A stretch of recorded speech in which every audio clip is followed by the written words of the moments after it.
Bonjour à tous, je suis Alakizi Abizou, serviteur de Dieu et apôtre de Jésus-Christ résident au Togo.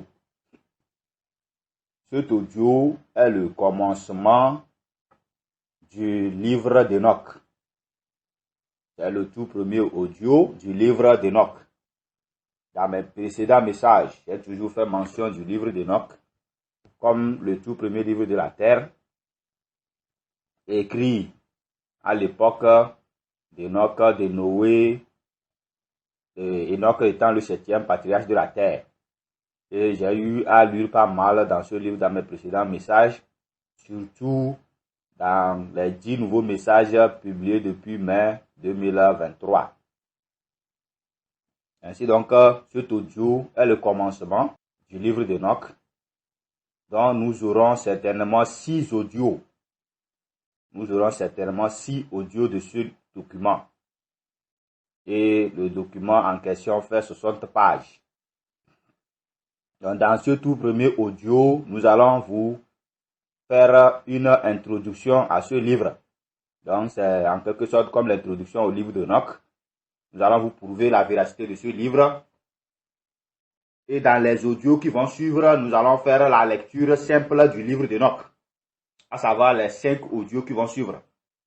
Les 5 audios qui vont suivre sera que la lecture pure et simple du livre d'Enoch en français. Dans le tout premier audio, celui que nous allons commencer comme ça, c'est l'introduction. Et dans la suite, nous aurons 5 audios qui vont suivre, dans lesquels nous allons lire le livre d'Enoch. Le livre d'Enoch est composé de 5 sous-livres. C'est pour cela que nous aurons 5 audios, à raison d'un audio par livre. Là, nous allons faire lecture livre par livre, et cela va accompagner celui-ci. Tous ces audios, au moment où vous les recevez, certainement, sont sur ma page YouTube Apôtre Alakizi. Tapez dans votre barre de recherche en gros caractère Apôtre Alakizi, ou alors vous tapez youtube.com/apôtre Alakizi en minuscule. Et ça vous conduit directement sur ma page. Et dans les playlists, vous trouverez le livre d'Enoch et par ricochet les messages précédents, à savoir les 10 nouveaux messages dans lesquels nous avons fait mention du livre d'Enoch et nous avons lu beaucoup de passages dans ce livre. Nous avons eu à expliquer pas mal de choses, ainsi que dans les 4 audios sur qui est Jésus-Christ. Donc nous avons juste fait mention que ce livre devait sortir. Et ainsi donc nous voilà à travers ce petit audio que nous commençons. Alors, dans le premier message des 10 titré Introduction à la Bible, que vous trouverez sur ma page YouTube, tel que je viens de le dire, nous avons prouvé la véracité de la Bible, son origine et les différents livres qui le composent. Et nous avons prouvé qu'il manque des livres à la Bible actuelle, peu importe le type de traduction. Certaines traductions étant mises en 66 livres, tandis que d'autres en 73 livres. Donc nous savons déjà, dans ce message, on a eu à expliquer 66 livres, par exemple, je prends Louis II, ainsi que plein d'autres livres en anglais, allemand, dans d'autres langues. La plupart des traductions dans d'autres langues ont basé sur Louis II. Donc ils n'ont que 66 livres, tandis que Tob, la traduction appelée Tob des catholiques, et la traduction appelée Bible de Jérusalem, eux, ils ont 73 livres chacun. Mais malgré cela, nous avons prouvé qu'il nous manque des livres de la Bible présentés par elle-même. Et malgré les 73 livres, nous avons prouvé leur véracité, ils font partie intégrale de la Bible. D'accord? Nous avons fait dans ce premier message d'introduction, nous avons prouvé que les 73 livres font partie intégrante de la Bible, mais malgré cela, il manque encore des livres. Il manque des livres. Les 73 livres, les 7 livres supplémentaires dans Tob et Jérusalem, nous avons prouvé leur véracité. Dans l'histoire de transition, dans le 3e message, où nous avons eu à lire dans ces livres aussi pour expliquer les histoires qui ont conduit ce monde jusqu'à la naissance de notre Seigneur Jésus-Christ. Donc, les livres manquants sont soit non retrouvés, c'est-à-dire que bon, ça n'a pas été retrouvé, ça a été perdu au fil des années, par les guerres d'Israël, tout ça, leur déportation, surtout dans les livres de l'Ancien Testament. Donc certains n'ont pas été retrouvés. Et parmi les livres du Nouveau Testament aussi, il y en a qu'on n'en a pas. Et nous avons cité par exemple la première lettre de Paul aux Corinthiens, on ne l'a pas retrouvée. Et première lettre de Paul aux Corinthiens qui est dans la Bible actuelle, en réalité c'est la deuxième lettre de Paul aux Corinthiens. Et si vous lisez 1 Corinthiens chapitre 5 vers la fin, vous allez sentir ce que je dis. Parce que là maintenant dans ce deuxième lettre, il leur dit que je vous avais déjà écrit une lettre, je vous ai dit de ne pas avoir des relations avec les impudiques. Maintenant, il leur explique dans cette deuxième lettre que bon, ce que je vous ai écrit là, je ne parle pas du monde parce que bon, on a obligé de faire avec le monde, mais plutôt ceux qui sont sauvés et qui vivent dans la débauche, n'ayez aucune part avec eux. Éloignez-vous d'eux. Vous voyez. Et aussi, nous avons dit qu'il y a encore la lettre des Corinthiens à Paul. Et ça, si vous lisez 1 Corinthiens 7 au début, là vous allez trouver ce que les traces de cette lettre, où Paul dit, pour ce que vous m'avez écrit, il est bon qu'un homme ne se marie pas, ainsi de suite. Et vous lisez 1 Corinthiens 7, c'est la réponse aux questions que les Corinthiens ont posées à Paul. 1 Corinthiens 7, 1 Corinthiens 8. Dans leurs lettres qu'ils ont écrites, ils ont envoyées à Paul, c'est la réponse à ces questions-là que Paul a répondu dans ces deux chapitres. D'accord? Nous avons parlé aussi de la lettre à l'église de Laodicée qui n'a pas été retrouvée. Il ne fait pas partie des Bibles, des lettres à l'heure actuelle. La lettre que Paul a écrite là, envoyée à Laodicée. Et si vous lisez la fin de la lettre aux Colossiens, vous allez trouver ça. Où Paul leur dit que, bon, cette lettre qui vous vient, lisez ça et envoyez ça après à Laodicée pour que ceux-ci lisent. Et vous aussi, vous allez lire celle que eux aussi vont vous envoyer. Et que Paul avait envoyé une lettre aussi à l'église de Laodicée avec même instruction qu'après avoir lu, ils n'ont qu'à renvoyer ça au niveau de Colossiens pour que les Colossiens lisent aussi. Donc ils se changent les lettres pour lire, pour que chacun prenne connaissance de ce que lui a enseigné. Donc cette lettre aux Laodiciens aussi, bon, c'est des traits qu'on a dans la Bible, mais on ne sait pas où elle a passé. Donc il y a plein d'autres choses. Bon, si on veut citer tout, on ne va pas finir. Maintenant, la seconde partie, c'est que, comme on l'a dit premièrement, ces livres sont non retrouvés. Certains sont non retrouvés, tels qu'on vient de mentionner un peu. Dans l'Ancien Testament, il y en a aussi plein de traces qu'on n'a pas trouvées. Mais il y en a qui sont, les livres qui sont là, qui sont existants, mais qui ont été supprimés volontairement des types de traduction par nos contemporains. Ils ont qualifié ça d'apocryphe. Vous voyez, ils ont qualifié d'apocryphe et j'ai fait la lumière sur ces choses dans le passé aussi. Et c'est dans ces apocryphes que Dieu nous a conduits à retirer le livre le plus important, qui est le livre d'Enoch que nous sommes en train de vouloir développer à partir de cet audio. Donc c'est parmi ces apocryphes que Dieu nous a conduits à sortir. On s'est rendu compte que en réalité, ce n'est pas un apocryphe, mais c'est un livre de la Bible. Il fait partie intégrante de la Bible. Et si vous le qualifiez d'apocryphe, c'est que les 73 livres aussi sont des apocryphes. Voilà. Mais malheureusement, ils ont fait ça pour empêcher le monde de connaître la vérité, de connaître ce qui est écrit réellement, pour être affranchi de leur contrôle. Parce que en lisant ce livre maintenant, vous allez comprendre ce pourquoi je dis ça. Ce pourquoi je dis ça. Parce que actuellement, on a enseigné aux gens de dire je suis pécheur, pauvre pécheur, et ils prient pour leurs péchés. Autrement dit, ils ont rejeté ce que le Seigneur Jésus a fait comme sacrifice sur la croix, et expliqué par les apôtres tels qu'on a vu précédemment dans les messages, où à travers le baptême d'eau, on te lave de tes péchés, tu sors, tu es saint, tu es pur, et tu reçois le Saint-Esprit.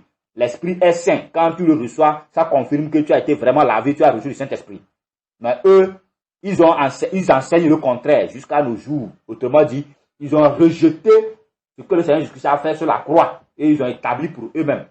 Et donc, ils ont empêché les gens de connaître la vérité pour être libérés. Est-ce que vous voyez? Et dans leur manipulation.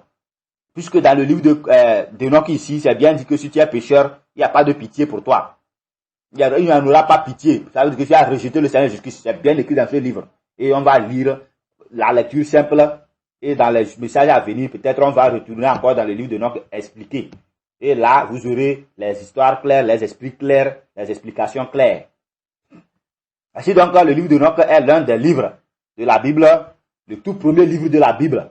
Comprenez très bien, c'est le tout premier livre de la Bible et le tout premier livre de la terre qui existe bien, mais On a supprimé des traductions et on a qualifié ça d'apocryphe. Donc, et nous-mêmes, on se demande, qu'est-ce que ça signifie quoi? Le mot apocryphe là signifie quoi? Ça signifie quoi exactement? Et ils ont défini que les livres qu'ils ont trouvés non inspirés ou bien quoi, je ne sais pas quoi. C'est non inspiré par qui? Laissez le monde entier décider, laissez les humains, tout le monde décider par lui-même quel livre est bon, quel livre n'est pas bon, en lisant. C'est parce que vous nous avez privé du Saint-Esprit, c'est ça. Parce que quelqu'un a été baptisé, il a reçu le Saint-Esprit, c'est l'Esprit qui le conduit. Quand il lit un livre qui n'est pas bon à lire, qui n'est pas conforme, l'Esprit même l'indique, il le rejette, il jette. Il n'y a pas un humain qui va lui dire ça, là, ne lit pas. Mais eux-mêmes, ils ont décidé, entre eux, dans leur concile, leur canon, ou je sais quoi, de nous priver les livres pour nous qualifier ça d'apocryphe. Et alors, aujourd'hui, beaucoup ne connaissent pas grand-chose des Écritures. Alors, plusieurs traductions de ce livre d'Enoch existent. C'est-à-dire que ceux qui ont découvert ce livre, chacun a traduit à sa manière, exactement comme on a traduit la Bible, n'est-ce pas? Plusieurs traductions, chacun en a transformé, ajouté pour lui dedans, dans la Bible, tout ça, là, les trucs, tels qu'on a décrit ça dans les messages précédents, n'est-ce pas? Ou dans l'Ancien Testament, dans l'Ancienne Alliance, on a décrit le second message des 10, on a décrit ce qui a été ajouté dans la Bible pour détruire la Bible. À savoir les chapitres, les versets, tout ça là. Et en plus, maintenant, des noms qui n'ont aucun lien avec la Bible. Notre intelligence a inventé ces noms pour ajouter dans la Bible. Et donc, ce sont les démons vous invoquez en lisant la Bible sans le savoir. Puisque Dieu lui-même a donné son propre nom dans la Bible, et nous connaissons le nom de notre Seigneur Jésus-Christ aussi. Et tout ça là, nous avons fait la lumière sur A clairement dans les 10 messages. Prenez le temps de les suivre. D'accord? Donc, plusieurs traductions de ce livre existent. Et surtout aussi, ils ont divisé aussi en chapitres et en versets. Est-ce que vous voyez? Ils ont divisé en chapitres et en versets ce livre, exactement comme la Bible, quoi. Et que on l'a traduit comme la Bible, en divisant en chapitres et en versets, chacun à sa manière.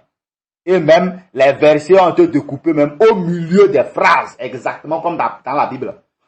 On prend une phrase, on lit, on met virgule, et on retourne, on commence un autre verset. Ainsi, ça a vidé la Bible de son sens, ça a vidé les livres de leur sens. Chacun prend, il vend les versets, il vend les chapitres, il prend un verset à moitié. Il prend une partie de la parole à moitié parce que c'est juste une phrase qu'il a pris. Alors qu'en réalité, c'est 2 ou 3 versets, il fallait coller, n'est-ce pas? Mais on prend un seul verset, on envoie, quoi, Dieu m'a parlé ici. Alors que c'est tout un passage qu'il fallait lire pour comprendre. À cause de ça, maintenant, tout est vidé aujourd'hui. On vend les versets, n'est-ce pas? On vend les chapitres partout dans le monde. Donc, on dit psaume de guérison, prière puissante. Je ne sais pas à quoi ça sert. Et d'autres cherchent les psaumes de prospérité, les prières de prospérité. Tu veux prospérer dans quoi? On dit l'Apocalypse a commencé, les choses seront détruites. Tu veux prospérer dans quoi?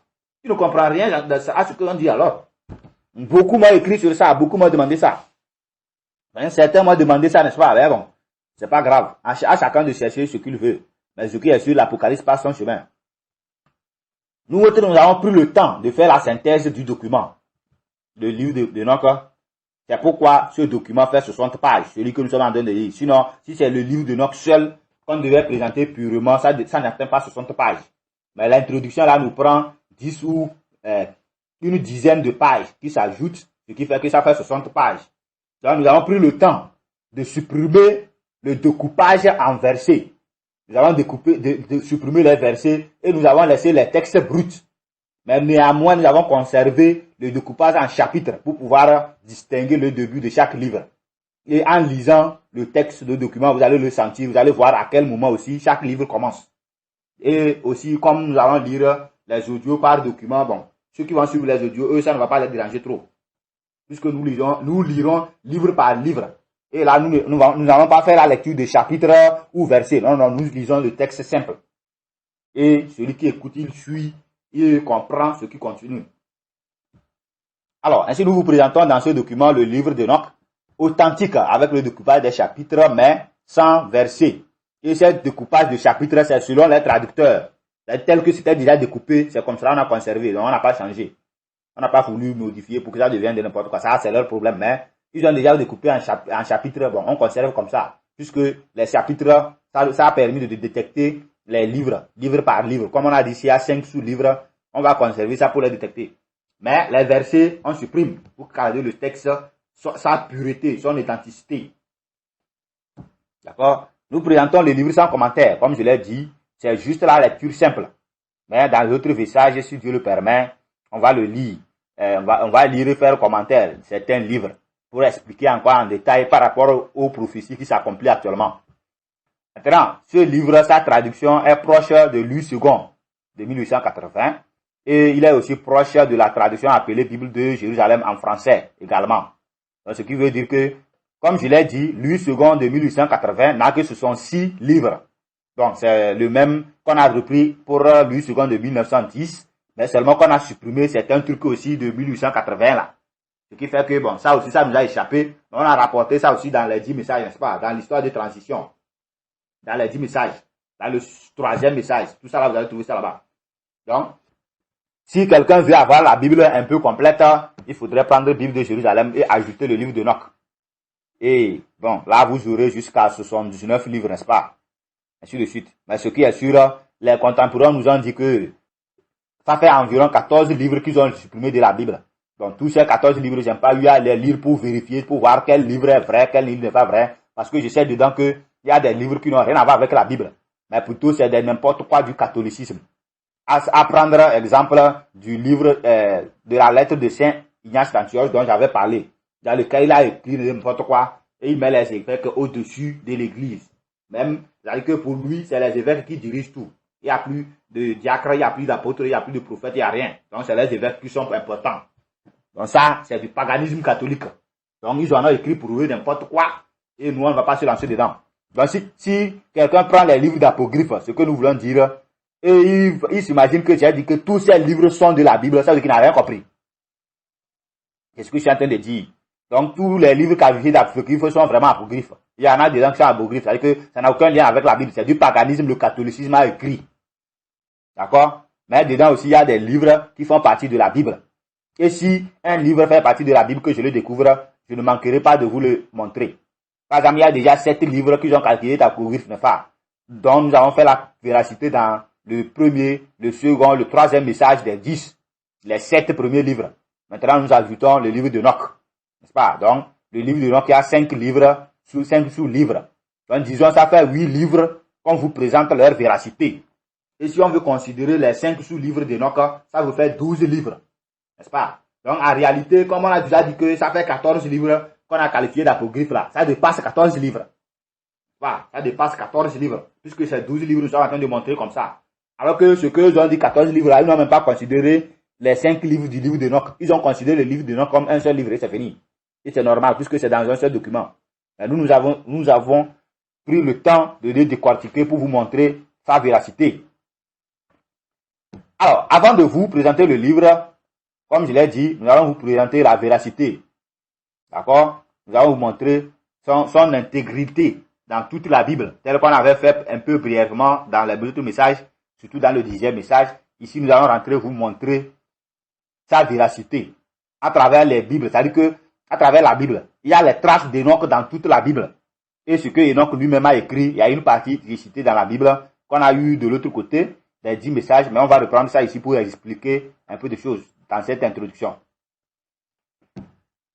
Une remarque très importante.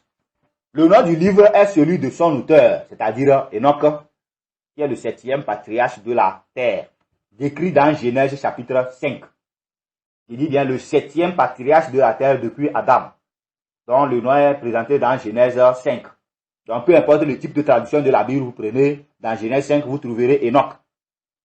D'accord? On a cité dans les âges qui ont suivi, l'hierarchie qui a suivi, dans la descendance de Noé. Force est de constater que la traduction du nom du 7e patriarche, c'est-à-dire le nom Enoch en français, diffère d'un traducteur à un autre. Autrement dit, ce nom est écrit de différentes manières selon les types de traduction de la Bible. Et de ce même livre, dans ce même livre même, le nom Enoch a été traduit de plusieurs manières. D'accord? Pour certains, c'est Enoch. H-E-N-O-C. Tout simplement. Enoch. D'accord? Pour d'autres, c'est Enoch. H-E accent aigu. N-O-C-H. C-H. Enoch. Est-ce que vous voyez? Pour certains, c'est Enoch. Mais on lit Enoch. E-N-O-C-H. Mais c'est toujours la même personne, quoi. C'est la même personne qu'on a traduit comme ça. Seulement qu'en lisant, il faut faire référence aux autres pour arriver à déceler que c'est ça. C'est de lui, on parle toujours. Comment on a traduit le nom là dans Genèse, c'est pas la même chose, on a traduit ça ailleurs. Mais ça parle toujours de la même personne. En lisant maintenant, tu vas te rappeler, oh, au fait, c'est toujours de la même personne on parle. Qui est décrit dans Genèse 5. Avant de continuer l'introduction, sachez qu'il y a 2 Enoch dans la Bible.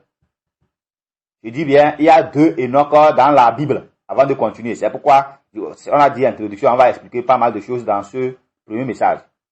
Donc, nous avons Enoch, premier fils de Caïn, décrit dans Genèse 4, versets 18 à 17. Donc, le premier fils de Caïn s'appelle Enoch. Si vous lisez Genèse 4, versets 17 à 18, vous trouverez le premier fils de Caïn qui s'appelle Enoch. Et on dit que il avait donné son nom à une ville. Et ensuite, nous avons Enoch sorti de Seth, troisième fils d'Adam et petit frère de Caïn, dont la naissance de Seth a été rapportée dans Genèse 4, le verset 25-26. Donc, ça veut dire que c'est après la naissance de Enoch de Caïn, ça. Puisque Enoch de Caïn, c'est de Genèse 4, verset 17-18, on a montré. Et la naissance de Seth nous a été rapportée de Genèse 4, verset 25-26. Et ensuite, maintenant, la descendance de ce Seth-là, qui est rapportée dans Genèse 5. Et c'est là que nous retrouvons Enoch. Donc, Enoch qui a écrit le livre, c'est Enoch sorti de Seth. D'accord? C'est Enoch qui est sorti de Seth, troisième fils d'Adam. Et c'est ça qui a été rapporté maintenant dans Genèse 5. Donc, c'est lui qui est l'auteur, c'est de lui nous parlons. Celui de Caïn, en tout cas, le déluge en a balayé. D'accord? Le déluge en a balayé et il n'y en a plus de descendance. Tandis que nous, c'est Seth qui est notre patriarche. Et Enoch est notre patriarche parce qu'il est le 7e patriarche de la terre. Et c'est eux qui ont écrit autour du déluge. Et c'est autour d'eux que le déluge était venu. Donc Enoch lui a été enlevé, mais Noé, tout ça là, eux ont pris la relève. Et jusqu'à ce que Noé a préparé le déluge, ainsi de suite. Et c'est ce que nous allons lire dans la suite. D'accord? Donc, c'est Enoch notre aïeux. C'est de lui nous allons parler. 7e patriarche décrit dans Genèse 5. Alors, le livre d'Enoch est composé de 5 sous-livres.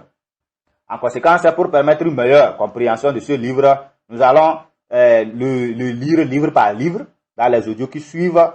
Et comme on l'a dit, on a supprimé le découpage des versets. Mais on va lire chapitre. On va pas lire chapitre, on va lire le document seul. Maintenant, ceux qui ont le document, qui veulent lire par eux-mêmes, ils vont découvrir à quel moment les chapitres ont été découpés. Ce livre est une collection d'écrits prophétiques. D'accord? Le livre d'Enoch. C'est une collection d'écrits prophétiques. C'est-à-dire qu'il y a plein de prophéties dedans qui sont déjà accomplies et qui s'accomplissent à l'heure actuelle. Je prends l'exemple, la descente de Dieu sur le mont Sinaï devant Moïse, décrit dans Exode 19, 20, a été déjà prédit par Enoch dans ce livre.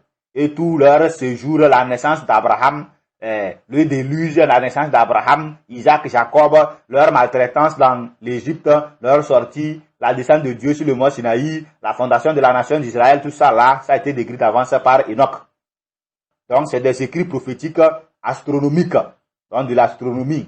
Vous parlez de comment on appelle, les phases de la lune, le soleil, tout ça là, ça se trouve dans ce livre. Et c'est un livre aussi d'exhortation.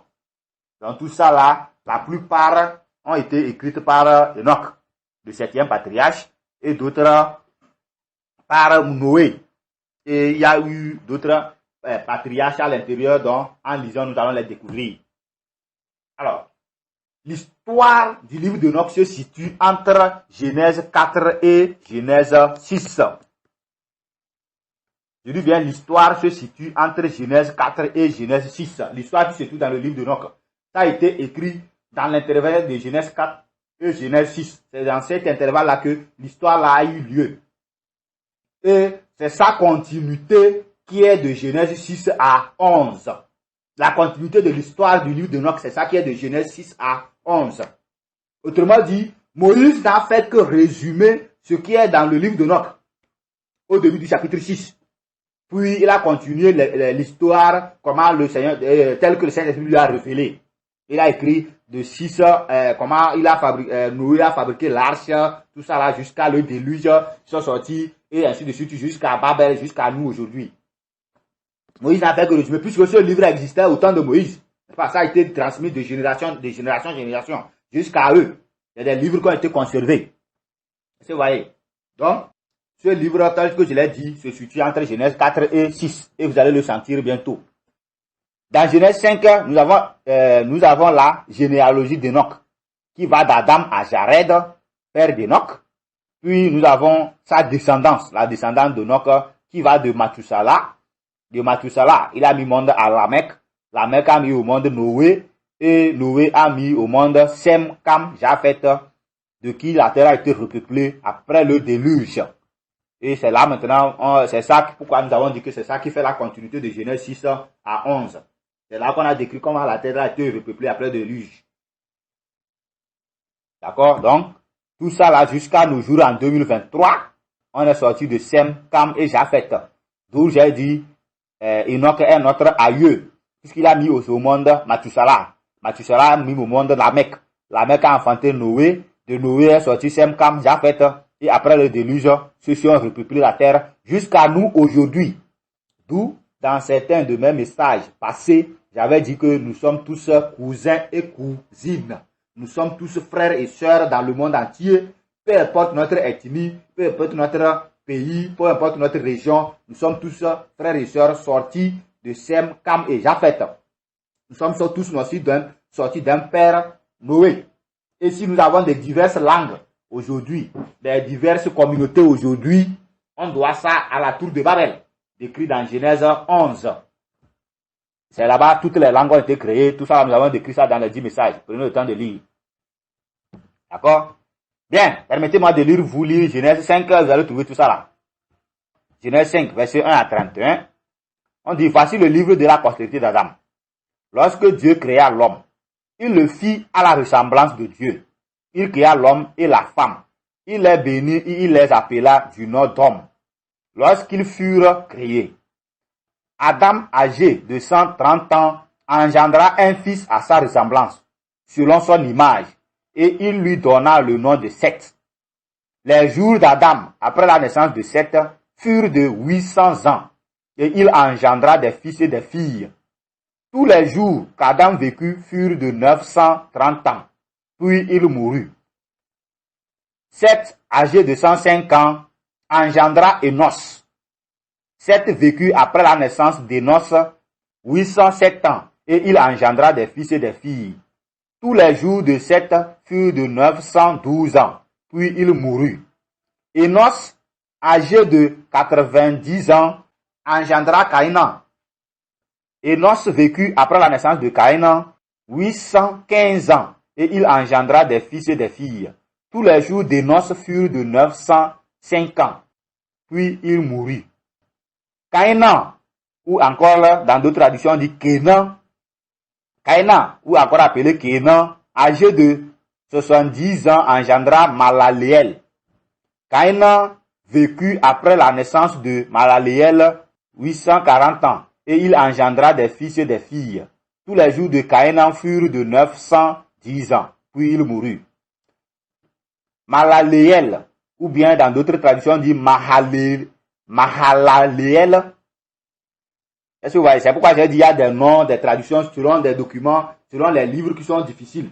Est-ce que vous voyez? Donc ici, on a traduit, on dit Malaléel. Quelque part, la traduction c'est Mahalaleel. Donc, on continue la lecture. Malaléel, âgé de 65 ans, engendra Jared. Malaléel vécut après la naissance de Jared 830 ans, et il engendra des fils et des filles. Tous les jours de Malaléel furent de 895 ans, puis il mourut. Jared, quelque part on dit Jared, bien, on continue. Jared, âgé de 162 ans, engendra Enoch. Jared vécut après la naissance d'Enoch 800 ans, et il engendra des fils et des filles. Tous les jours de Jared furent de 962 ans, puis il mourut. Enoch, âgé de 65 ans, engendra Methuselah. Donc, quelque part, on dit Mathusalah. Vous voyez, non? Donc, ici, c'est le titre, c'est Methuselah. Alors, on continue la lecture. Enoch, âgé de 65 ans, engendra Methuselah. Enoch, après la naissance de Methuselah, marcha avec Dieu 300 ans et il engendra des fils et des filles. Tous les jours d'Enoch furent de 365 ans. Enoch marcha avec Dieu, puis il ne fut plus, parce que Dieu le prit. Methuselah, ou encore Mathusalah, ou encore Mathusalem, âgé de 187 ans, engendra Lémec. Lémec, ou encore dit Lamec. Methuselah vécut après la naissance de Lémec 782 ans, et il engendra des fils et des filles. Tous les jours de Methuselah furent de 969 ans, puis il mourut. Lémec, ou Lamec, âgé de 182 ans, engendra un fils. Il lui donna le nom de Noé, en disant, celui-ci nous consolera de nos fatigues et du travail pénible de nos mains, provenant de cette terre que l'Éternel a maudite. Lémec vécut après la naissance de Noé 595 ans, et il engendra des fils et des filles. Tous les jours de Lémec furent de 777 ans, puis il mourut. Noé, âgé de 500 ans, engendra Sem, Cam et Japheth. Et c'est là que s'arrête le chapitre 5 du livre de Genèse, n'est-ce pas? Et on passe dans Genèse 6. Donc avant de passer Genèse 6, là maintenant on tombe sur les histoires de livre d'Enoch et cela continue avec Genèse 6. Ici c'est la généalogie qu'on a résumée.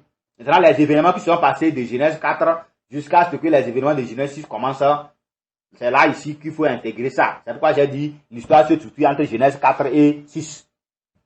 Alors, tel que nous venons de lire, nous avons vu la généalogie, la descendance, n'est-ce pas?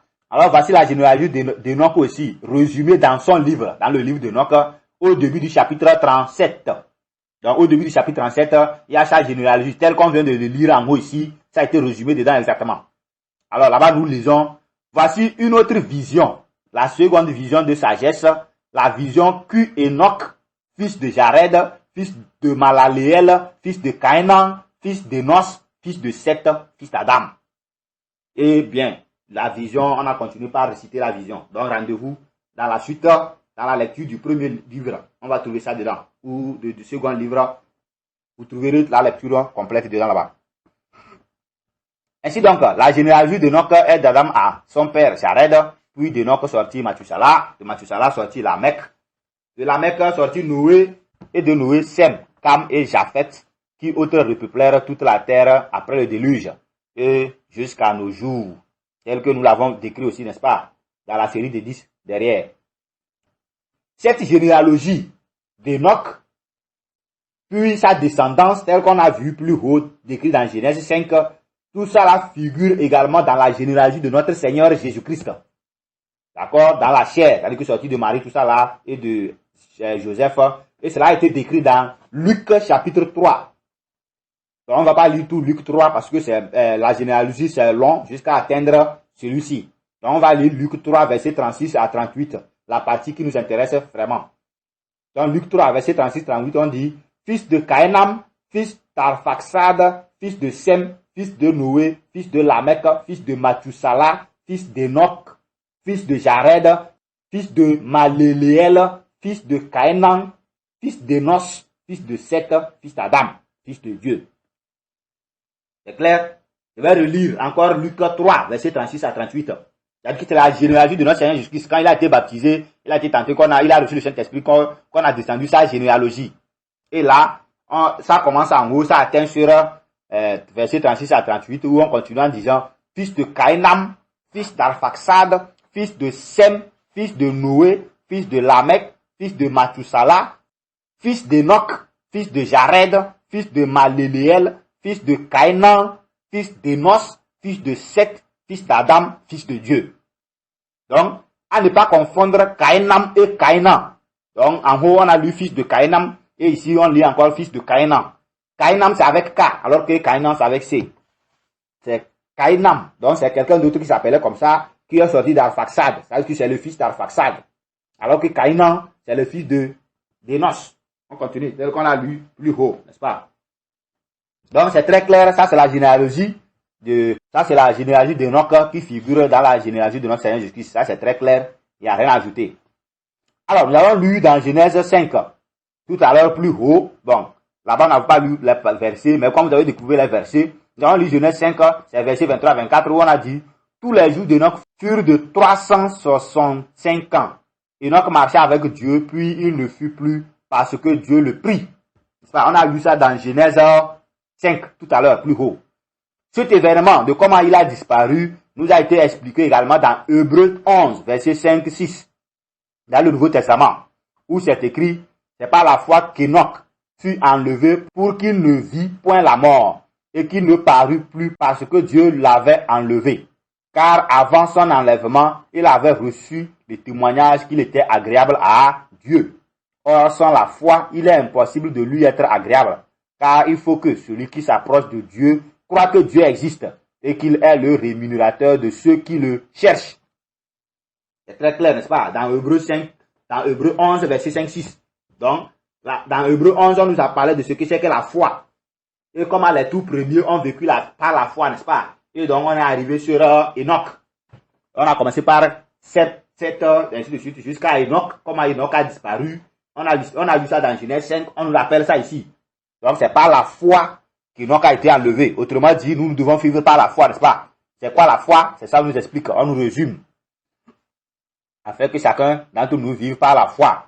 Et tel que nous avons vu ça dans l'audio précédent, tel qu'on a vu ça dans le 4e audio de qui est Jésus-Christ sur les 10 mots offrandes, tout ça là, c'est pas la foi on reçoit le Saint-Esprit, n'est-ce pas? Quand on a voulu imposer la loi aux païens, les apôtres et le Saint-Esprit ont dit non, c'est pas la foi qu'on reçoit le Saint-Esprit. Alors pourquoi vous retournez sur la loi? N'est-ce pas? C'est très clair.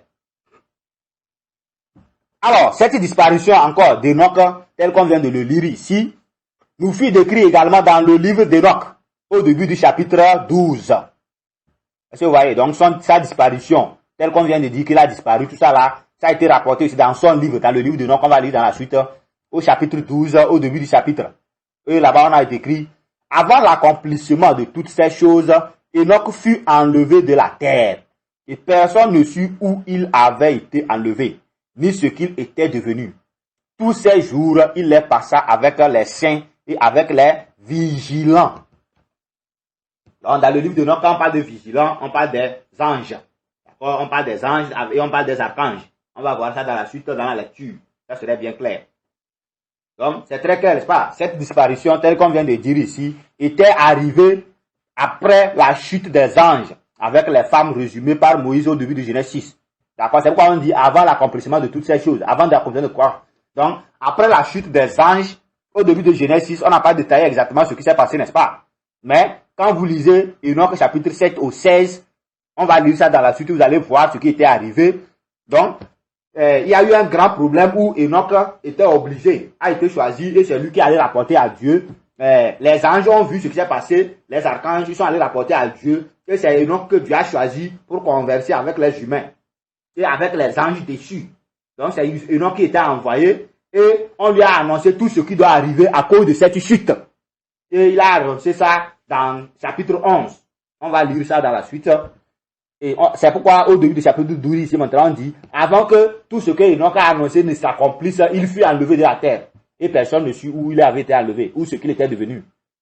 Mais, tout ce temps qu'il a passé sur la terre, il était avec les anges et avec les saints.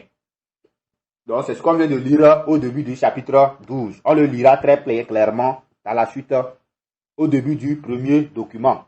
D'accord? Donc, au-dessus du second audio qui va suivre celui-ci, ça. Donc, comme je l'ai dit, Moïse n'a fait que résumer, n'est-ce pas? Donc, on verra le développement clairement. Et vous comprenez pourquoi j'ai dit que Moïse connaissait un peu, comment l'appelle-t-on? Ce que nos aïeux avaient écrit. Eux, ils avaient connu. Moïse, tout ça, là, ils avaient le livre, là, ils avaient lu. C'était un rouleau, n'est-ce pas? Sur les parchemins. Et vous allez me demander comment il a eu l'encre, le papier pour écrire en ces temps-là. Ne vous précipitez pas.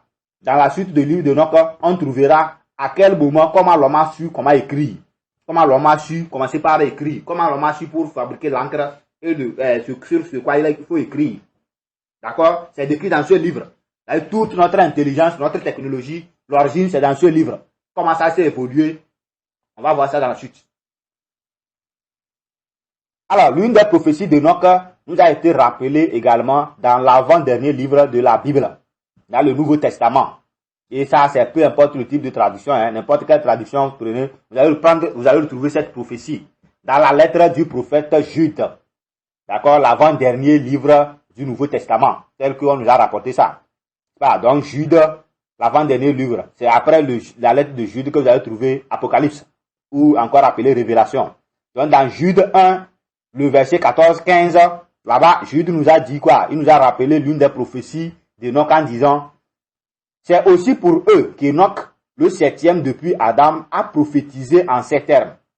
Voici le Seigneur est venu avec ses saintes myriades pour exercer un jugement contre tous et pour faire rendre compte à tous les impies parmi eux de tous les actes d'impiété qu'ils ont commis et de toutes les paroles injurieuses qu'ont proférées contre lui des pécheurs impies.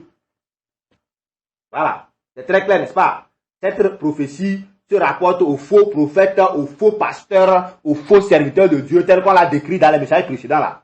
Ce que nous vivons à l'heure actuelle là. Donc c'est ça, la lettre de Jude, c'était une prophétie, c'était des prophéties que Jude a rappelées. Telles que tous les apôtres ont fait en donnant les prophéties des derniers temps. Jude aussi, le Saint-Esprit l'a utilisé, il a écrit que c'est lui maintenant qui a rappelé ce que Enoch a écrit en disant, ces faux prophètes, ces faux serviteurs qui vont sortir chez vous là, c'est pour eux que Enoch a écrit ceci, hein. Donc ne vous inquiétez pas, ils auront leur salaire. Est-ce que vous voyez? Donc Enoch, c'est très clair d'une manière nette que toutes les prophéties qui sont dans le livre d'Enoch vont s'accomplir. Il y en a qui sont déjà accomplies, il y en a qui s'accompliront. On verra ça dans la suite. C'est très clair, n'est-ce pas? Donc, tel que nous l'avons vu, c'est Enoch qui a prophétisé en tout premier qu'il y aura les faux prophètes, les faux pasteurs dans les derniers jours. N'est-ce pas? Et nous avons vu notre Seigneur Jésus-Christ a prophétisé même chose. Il a expliqué en détail, étant le prophète, le tout premier, l'unique prophète même d'ailleurs. Parce que c'est lui qui a envoyé tous les prophètes de la terre. Tel qu'on a décrit ça dans les 10 messages, n'est-ce pas? Avec toutes les preuves. Voilà, il est le prophète. Donc le Seigneur lui-même a annoncé d'avance aussi ce qui va arriver. Les apôtres dans leur écrit en ont décrit, n'est-ce pas? Ce que le Seigneur a annoncé, on a vu ça dans Matthieu 7, Matthieu 24. Et les apôtres eux-mêmes aussi l'ont expliqué. Et tout ça, là, nous avons détaillé ça dans le 8e message. N'est-ce pas? Dans le 8e message des 10. Et c'est ce maintenant Enoch a annoncé. Alors, nous allons lire ça dans la lettre, dans le livre d'Enoch. Cette prophétie de Jude vient de rapporter là. Jude 14, Jude chapitre 1, 14 à 15 là. C'est-à-dire que la prophétie d'Enoch, il a rapporté ça. Vous allez trouver cette prophétie au chapitre 2 du livre d'Enoch. D'accord? Le chapitre 2 du livre d'Enoch, c'est-à-dire que le tout premier livre d'Enoch, au chapitre 2. Et là, c'est bien écrit clairement, voici, il arrive avec 10 000 de ses saints pour juger toutes les créatures, pour détruire la race des méchants et reprouver toute chair à cause des crimes que le pécheur et l'impie ont commis contre lui. Clair, net, il n'y a rien à ajouter, n'est-ce pas? C'est ça, notre prophète, notre aïeux Jude nous a rapporté. Donc c'est cette prophétie nous a rapporté. Et si cette prophétie lui nous a rapporté ça, qu'en est-il du reste des prophéties? Pour que vous qualifiez ça d'apocryphe, pour supprimer, pour nous empêcher de connaître. C'est parce qu'on ça vous concerne, n'est-ce pas? Alors vous avez supprimé pour qu'on ne sache pas ce qu'on a écrit sur vous. C'est un démon comme ça là. Alors nous venons de lire que Jude, dont l'écrit est l'avant-dernier livre du Nouveau Testament là. On a dit que il est prophète, n'est-ce pas? Donc vous allez trouver ça dans Acte 15. On a lu ça précédemment sur les histoires de 10 mois 30, n'est-ce pas? Dans le 4e audio de qui est Jésus-Christ. On a lu dans Acte 15, on a parlé de Jude et Silas, qui ont été envoyés avec Paul et Barnabas à Antioche pour attester que le Saint-Esprit a supprimé l'histoire de Moïse dans l'église, n'est-ce pas? Donc quand vous lisez Acte 15, vous allez trouver Jude qui est prophète. Et dans cette lettre, on a bien précisé que Jude est prophète. Donc ce n'est pas un truc que j'invente.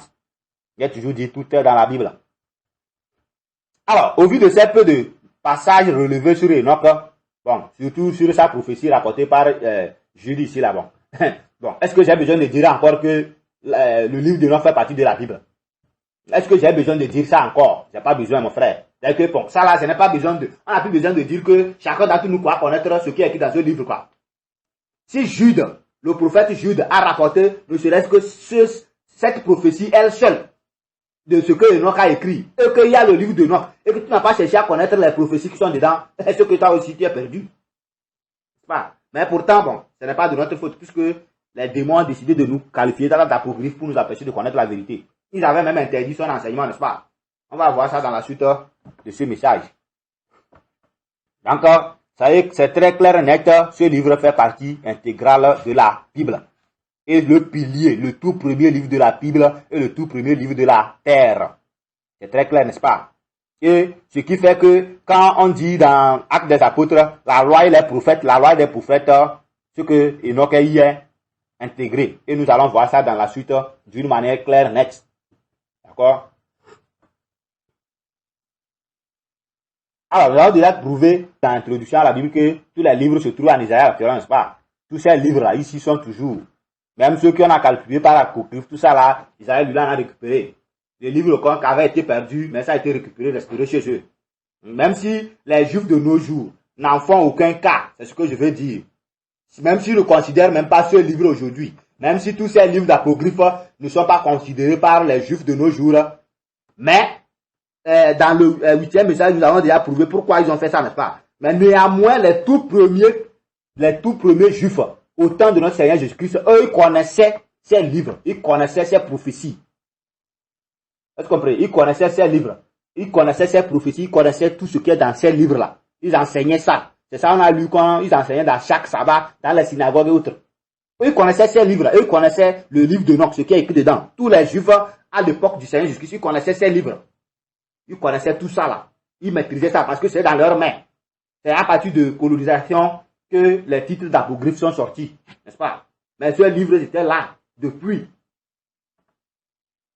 Est-ce que vous voyez? Ces livres étaient là depuis. Et ce que je suis en train de dire là, on peut le prouver par la Bible, n'est-ce pas? On va lire quelques passages pour que vous le compreniez. On va lire Luc 4. Luc chapitre 4, verset 14 à 21. Où on dit, Jésus, revêtu de la puissance de l'Esprit, retourna en Galilée, et sa renommée se répandit dans tout le pays d'alentour. Il enseignait dans les synagogues, et il était glorifié par tous. Il se rendit à Nazareth, où il avait été élevé. Et selon sa coutume, il entra dans la synagogue le jour du sabbat. Il se leva pour faire la lecture, et on lui remit le livre du prophète Isaïe. L'ayant déroulé, il trouva l'endroit où il était écrit. Il était écrit, l'Esprit du Seigneur est sur moi, parce qu'il m'a oint pour annoncer une bonne nouvelle aux pauvres, et il m'a envoyé pour guérir ceux qui ont le cœur brisé, pour proclamer aux captifs la délivrance, et aux aveugles le recouvrement de la vue, pour renvoyer libres les opprimés, pour publier une année de grâce du Seigneur. Ensuite, il roula le livre, le remit au serviteur et s'assit. Tous ceux qui se trouvaient dans la synagogue avaient les regards fixés sur lui. Alors il commença à leur dire, « Aujourd'hui, cette parole de lecture que vous venez d'entendre est accomplie. » Et tous lui rendaient témoignage, et ils étaient étonnés des paroles de grâce qui sortaient de sa bouche. Et ils disaient, « N'est-ce pas le fils de Joseph? » Bien, ça c'est là, maintenant ça commence, n'est-ce pas? Qui dit donc qu'il est? N'est-ce pas? Donc l'autre dit, le fils de Joseph, le fils de Marie, ainsi de suite. Bon, on continue. Donc c'est très clair, n'est-ce pas? Donc partout, la loi de Moïse était enseignée dans les synagogues, tout ça là. Et quand le Seigneur Jésus-Christ est arrivé aussi, il entrait dans les synagogues, il les expliquait encore davantage. Tel qu'on a vu ça dans le 3e audio sur qui est Jésus-Christ. Alors, on continue. On va lire Jean chapitre 1, verset 40-45. On dit, André, frère de Simon-Pierre, était l'un des deux qui avait entendu les paroles de Jean et qui avait suivi Jésus. Ce fut lui qui rencontra le premier son frère Simon et lui dit, nous avons trouvé le Messie, ce qui signifie Christ. Et il le conduisit vers Jésus. Jésus l'ayant regardé dit, tu es Simon, fils de Jonas, tu seras appelé Céphas, ce qui signifie Pierre. Le lendemain, Jésus voulait se rendre en Galilée et il rencontra Philippe. Il lui dit, suis-moi. Philippe était de Bethsaïda, de la ville d'André et de Pierre. Philippe rencontra Nathanaël et lui dit, nous avons trouvé celui de qui Moïse a écrit dans la loi et dont les prophètes ont parlé, Jésus de Nazareth, fils de Joseph. Alors, tel qu'on vient de lire, on va revenir sur ce passage-là dans la suite, plus loin, pour expliquer encore plein de choses dans ce passage qui nous est ignorant. D'accord? C'est très clair, n'est-ce pas? Et ici, Philippe dit quoi? Nous avons trouvé celui de qui Moïse a écrit dans la loi et dont les prophètes ont parlé, Jésus de Nazareth. C'est-à-dire que, en suivant, en se rappelant de ce que la loi leur disait, ce que Moïse a dit, comment reconnaître le Messie, en se rappelant de ce que les prophètes ont écrit, ils ont détecté, ah, c'est lui ça, il est arrivé. Le Messie, il est là, notre Seigneur Jésus-Christ, n'est-ce pas? Et c'est ce que, comment l'appelle-t-on, André a dit, n'est-ce pas? Nous avons trouvé le Messie. Il a dit à Pierre, nous avons trouvé le Messie. Nous avons trouvé le Messie. Donc, à quel moment le mot Messie est sorti? On va voir ça dans la suite. Alors, lisons Acte 13, versets 14 à 17. Et c'est là maintenant nous allons voir, comme l'apôtre Paul était un docteur de la loi, qu'est-ce qu'il nous a écrit là-bas? On dit, de Perse, ils poursuivirent leur route et arrivèrent à Antioche de Pisidie. Étant entrés dans la synagogue le jour du sabbat, ils s'assirent. Après la lecture de la loi et des prophètes, les chefs de la synagogue leur envoyèrent dire, « Hommes frères, si vous avez quelque exhortation à adresser au peuple, parlez. » Paul se leva et ayant fait signe de la main, dit, « Hommes israélites, et vous qui craignez Dieu, écoutez, le Dieu de ce peuple d'Israël a choisi nos pères. Il mit ce peuple en honneur pendant son séjour au pays d'Égypte. Et il les fit sortir par son bras puissant. » Bien, est-ce qu'on a besoin de continuer la lecture? On continue déjà l'histoire. On a déjà largement dans les 10 messages. Allez-y, vous allez trouver. Donc, c'est très clair, n'est-ce pas? Donc, ils sont allés dans la synagogue. Qu'est-ce qu'on faisait? On lisait la loi et les prophètes. N'est-ce pas? On a lu maintenant, on dit à Paul, qui est apôtre, bon, si tu as quelque chose à dire maintenant, il faut dire, tu es patron, tu es arrivé, on t'écoute. Et quand lui l'a pris maintenant, il a passé par la loi et les prophètes, il les a expliqués sur qui est Jésus-Christ. Et ceux qui ont compris, ils se sont repentis. Ceux qui n'ont pas compris, ils ont pris le caillou pour le lapider. Ceux-ci ont fui, ils ont continué leur route. Voilà. Acte 15, verset 21. On avait dit ça, n'est-ce pas? Depuis bien des générations, Moïse a dans chaque ville des gens qui le prêchent. Puisqu'on le lit tous les jours de sabbat dans les synagogues. Et c'est ce qu'on vient de voir dans Acte 13, n'est-ce pas? Donc, est-ce qu'on a besoin de continuer? Acte 26, verset 20 à 30, vous allez trouver la même chose. Acte 28, vous allez trouver la même chose. On dit que, donc, dans Acte 28, on dit que Paul utilisait la loi et les prophètes pour persuader ce que c'est que Jésus-Christ. D'accord? Donc, sans vouloir citer encore d'autres choses, donc c'est très clair que ils étudiaient tout ça là, dans ce temps-là. Ceux-là, ils connaissaient ce qui était dans la loi de Moïse, dans les prophètes, tout ça là. Et comme nous venons de relever ce que Enoch avait écrit dans la lettre de Jude, c'est très clair qu'ils connaissaient quoi. Bon, est-ce qu'on a besoin de redire quelque chose? N'est-ce pas? C'est très clair qu'ils connaissaient ce qui est dans le livre d'Enoch à leur époque, au temps où le Seigneur Jésus-Christ était né sur la terre. Et c'est dans la suite que nos contemporains ont trouvé que bon, c'est des apocryphes, il faut supprimer pour empêcher les gens de connaître la vérité. Mais pourtant, les premiers qui ont écrit, eux, ils connaissaient ce qu'il y a dedans, hein. Ils ont marché dessus. Est-ce que vous comprenez? Ce que vous avez dit que quand on parlait de étudier la loi et les prophètes, c'était y compris Enoch et ce qu'il a écrit. Puisque Jude nous a rapporté la prophétie d'Enoch, n'est-ce pas? Comment il a connu ça, si ce n'était pas dans les études, tout ça là, et que le Saint-Esprit lui a rappelé ça? Donc, d'une manière claire, si quelqu'un considère que c'est des apocryphes, ça le regarde. Il n'a qu'à continuer d'apocrypher. Quand Dieu viendra, quand le Seigneur Jésus reviendra, il va lui dire à quel moment le Seigneur a créé apocryphe. En conséquence, tous les apôtres et tous les disciples, dans toute l'église, au temps des premiers là, donc, décrit dans Actes des apôtres, ils connaissaient parfaitement ce qui est écrit dans le livre d'Enoch. Donc, partout, on les enseignait ça. On les rappelait ce que c'est que le Messie. N'est-ce pas? D'où, en haut, on a dit que Paul passait par la loi et les prophètes pour persuader de ce qui est Jésus-Christ.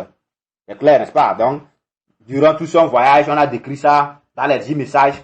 Pourquoi il a dit dans 1 Corinthiens que Christ l'a envoyé pour prêcher l'évangile et non pour baptiser. Donc, en expliquant ça, nous avons montré clairement quelle était sa mission principale.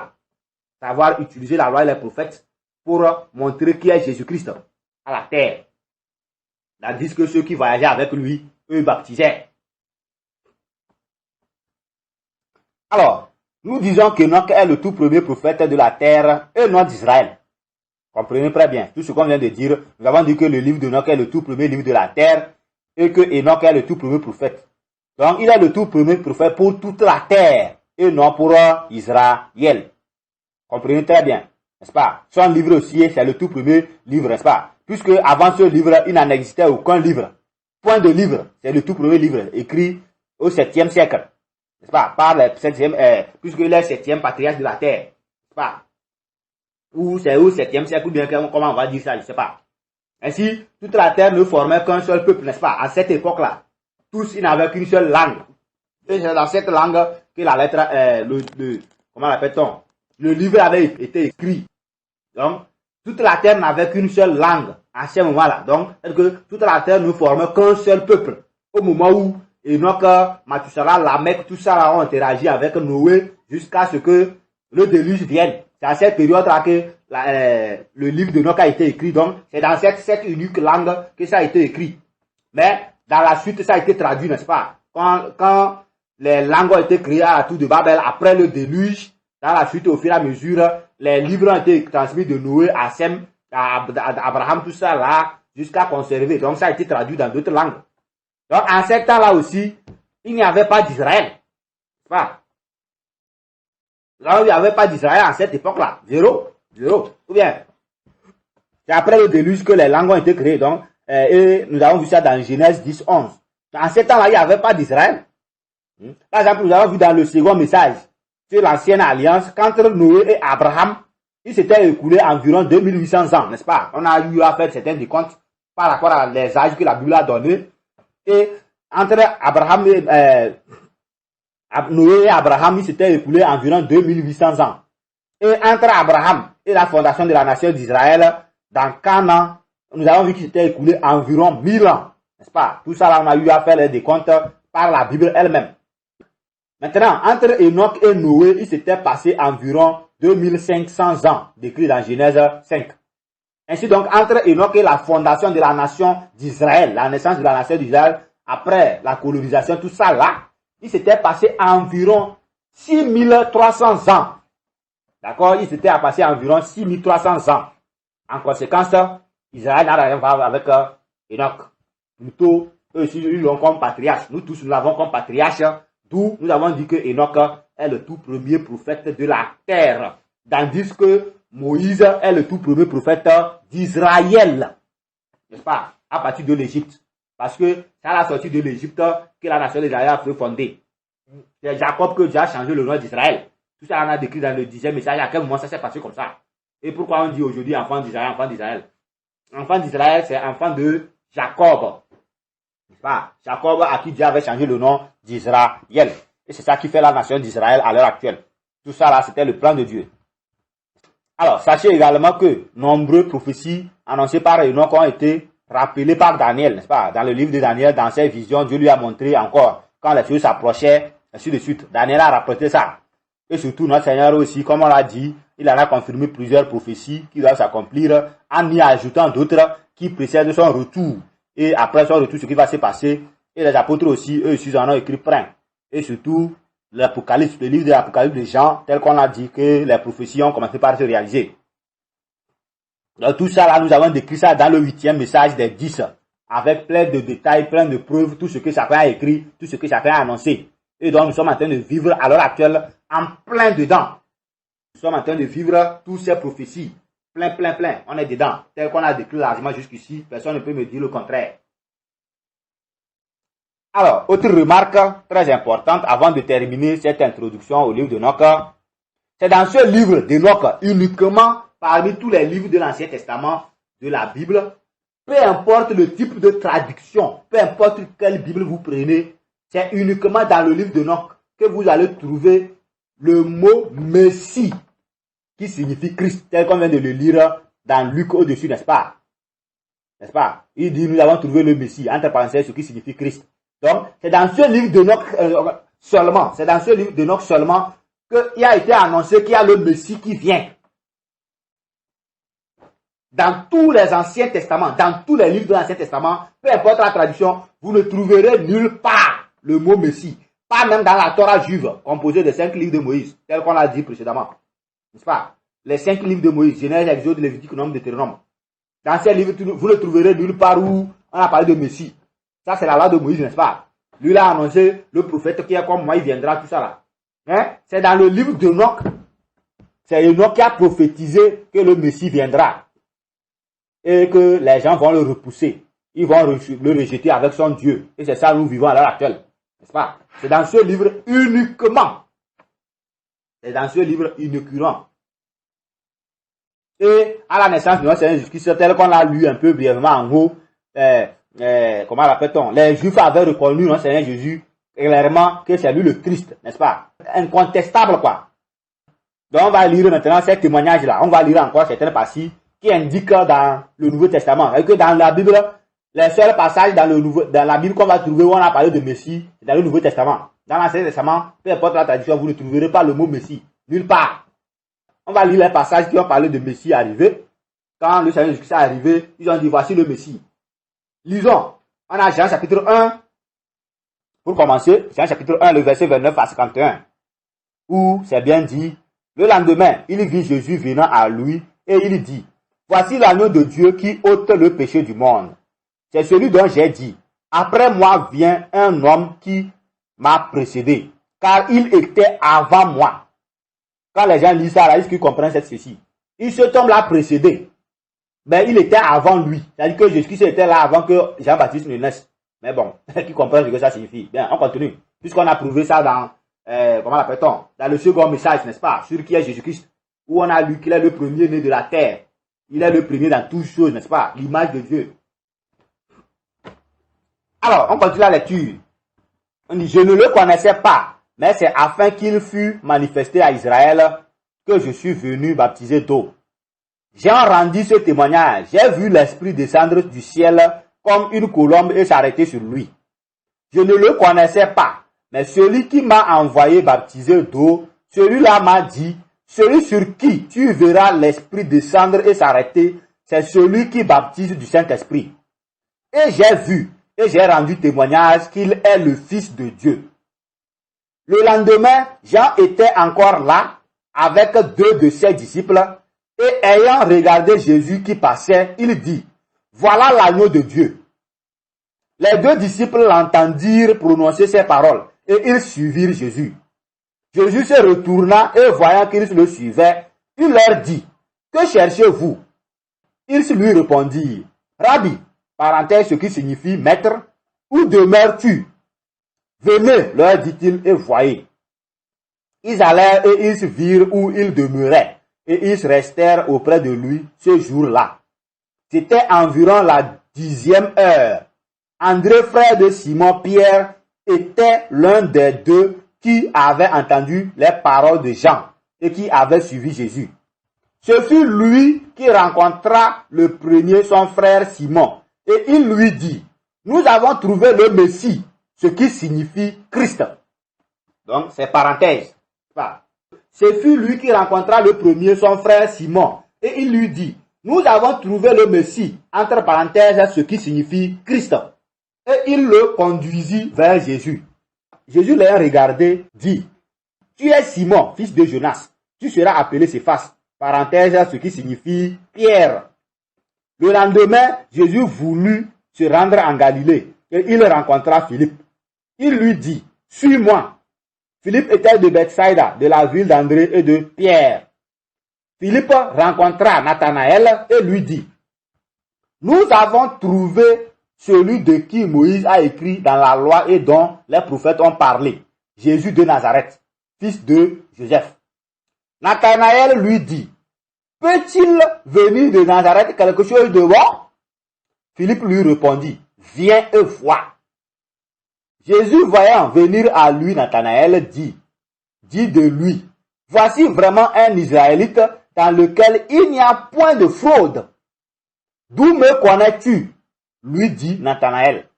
Jésus lui répondit, avant que Philippe t'appelât, quand tu étais sous le figuier, je t'ai vu. Nathanaël répondit et lui dit, Rabbi, tu es le Fils de Dieu, tu es le roi d'Israël. Jésus lui répondit, parce que je t'ai dit que je t'ai vu sous le figuier, tu crois. Tu verras de plus grandes choses que celles-ci. Et il lui dit, en vérité, vous verrez désormais le ciel ouvert et les anges de Dieu monter et descendre sur le Fils de l'homme. Et nous savons que toutes ces choses, ça s'est accompli parfaitement, n'est-ce pas? Et écrit, prouvé. Très clair. Donc, c'est la première partie où le mot Messie a été prononcé dans les Écritures.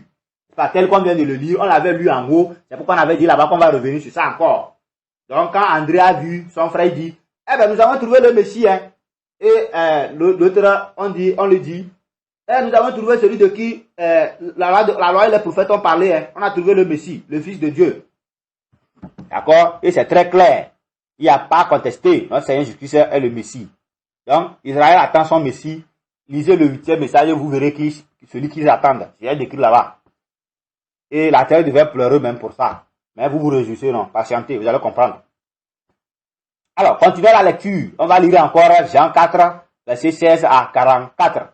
Vous connaissez déjà cette histoire. On a eu à parler de ça plusieurs fois. Et on va relever encore ce mot Messie là-dedans. Là, bien, Jean 4, on pouvait commencer au début, mais ça serait trop long. La conversation de notre Seigneur Jésus-Christ avec la femme samaritaine.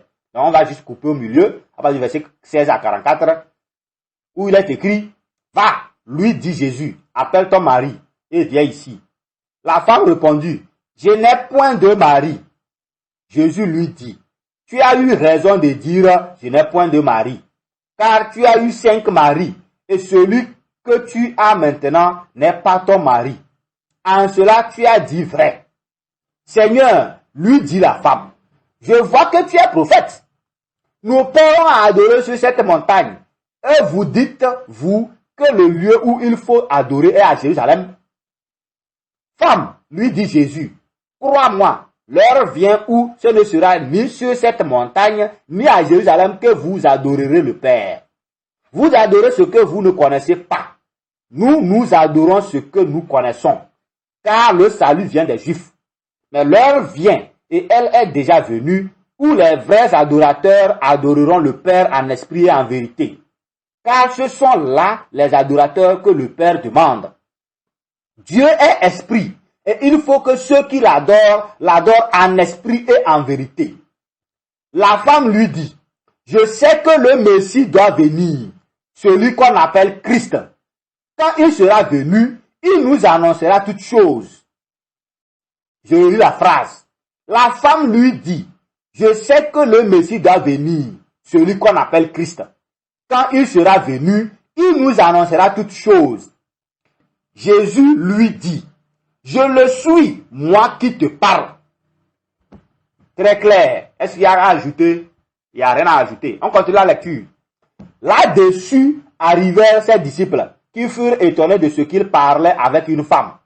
Toutefois, aucun ne dit, « Que demandes-tu? » Ou « De quoi parles-tu avec elle? » Alors la femme, ayant laissé sa cruche, s'en alla dans la ville et dit aux gens, « Venez voir un homme qui m'a dit tout ce que j'ai fait. Ne serait-ce point le Christ? » Il sortit de la ville et ils vinrent vers lui.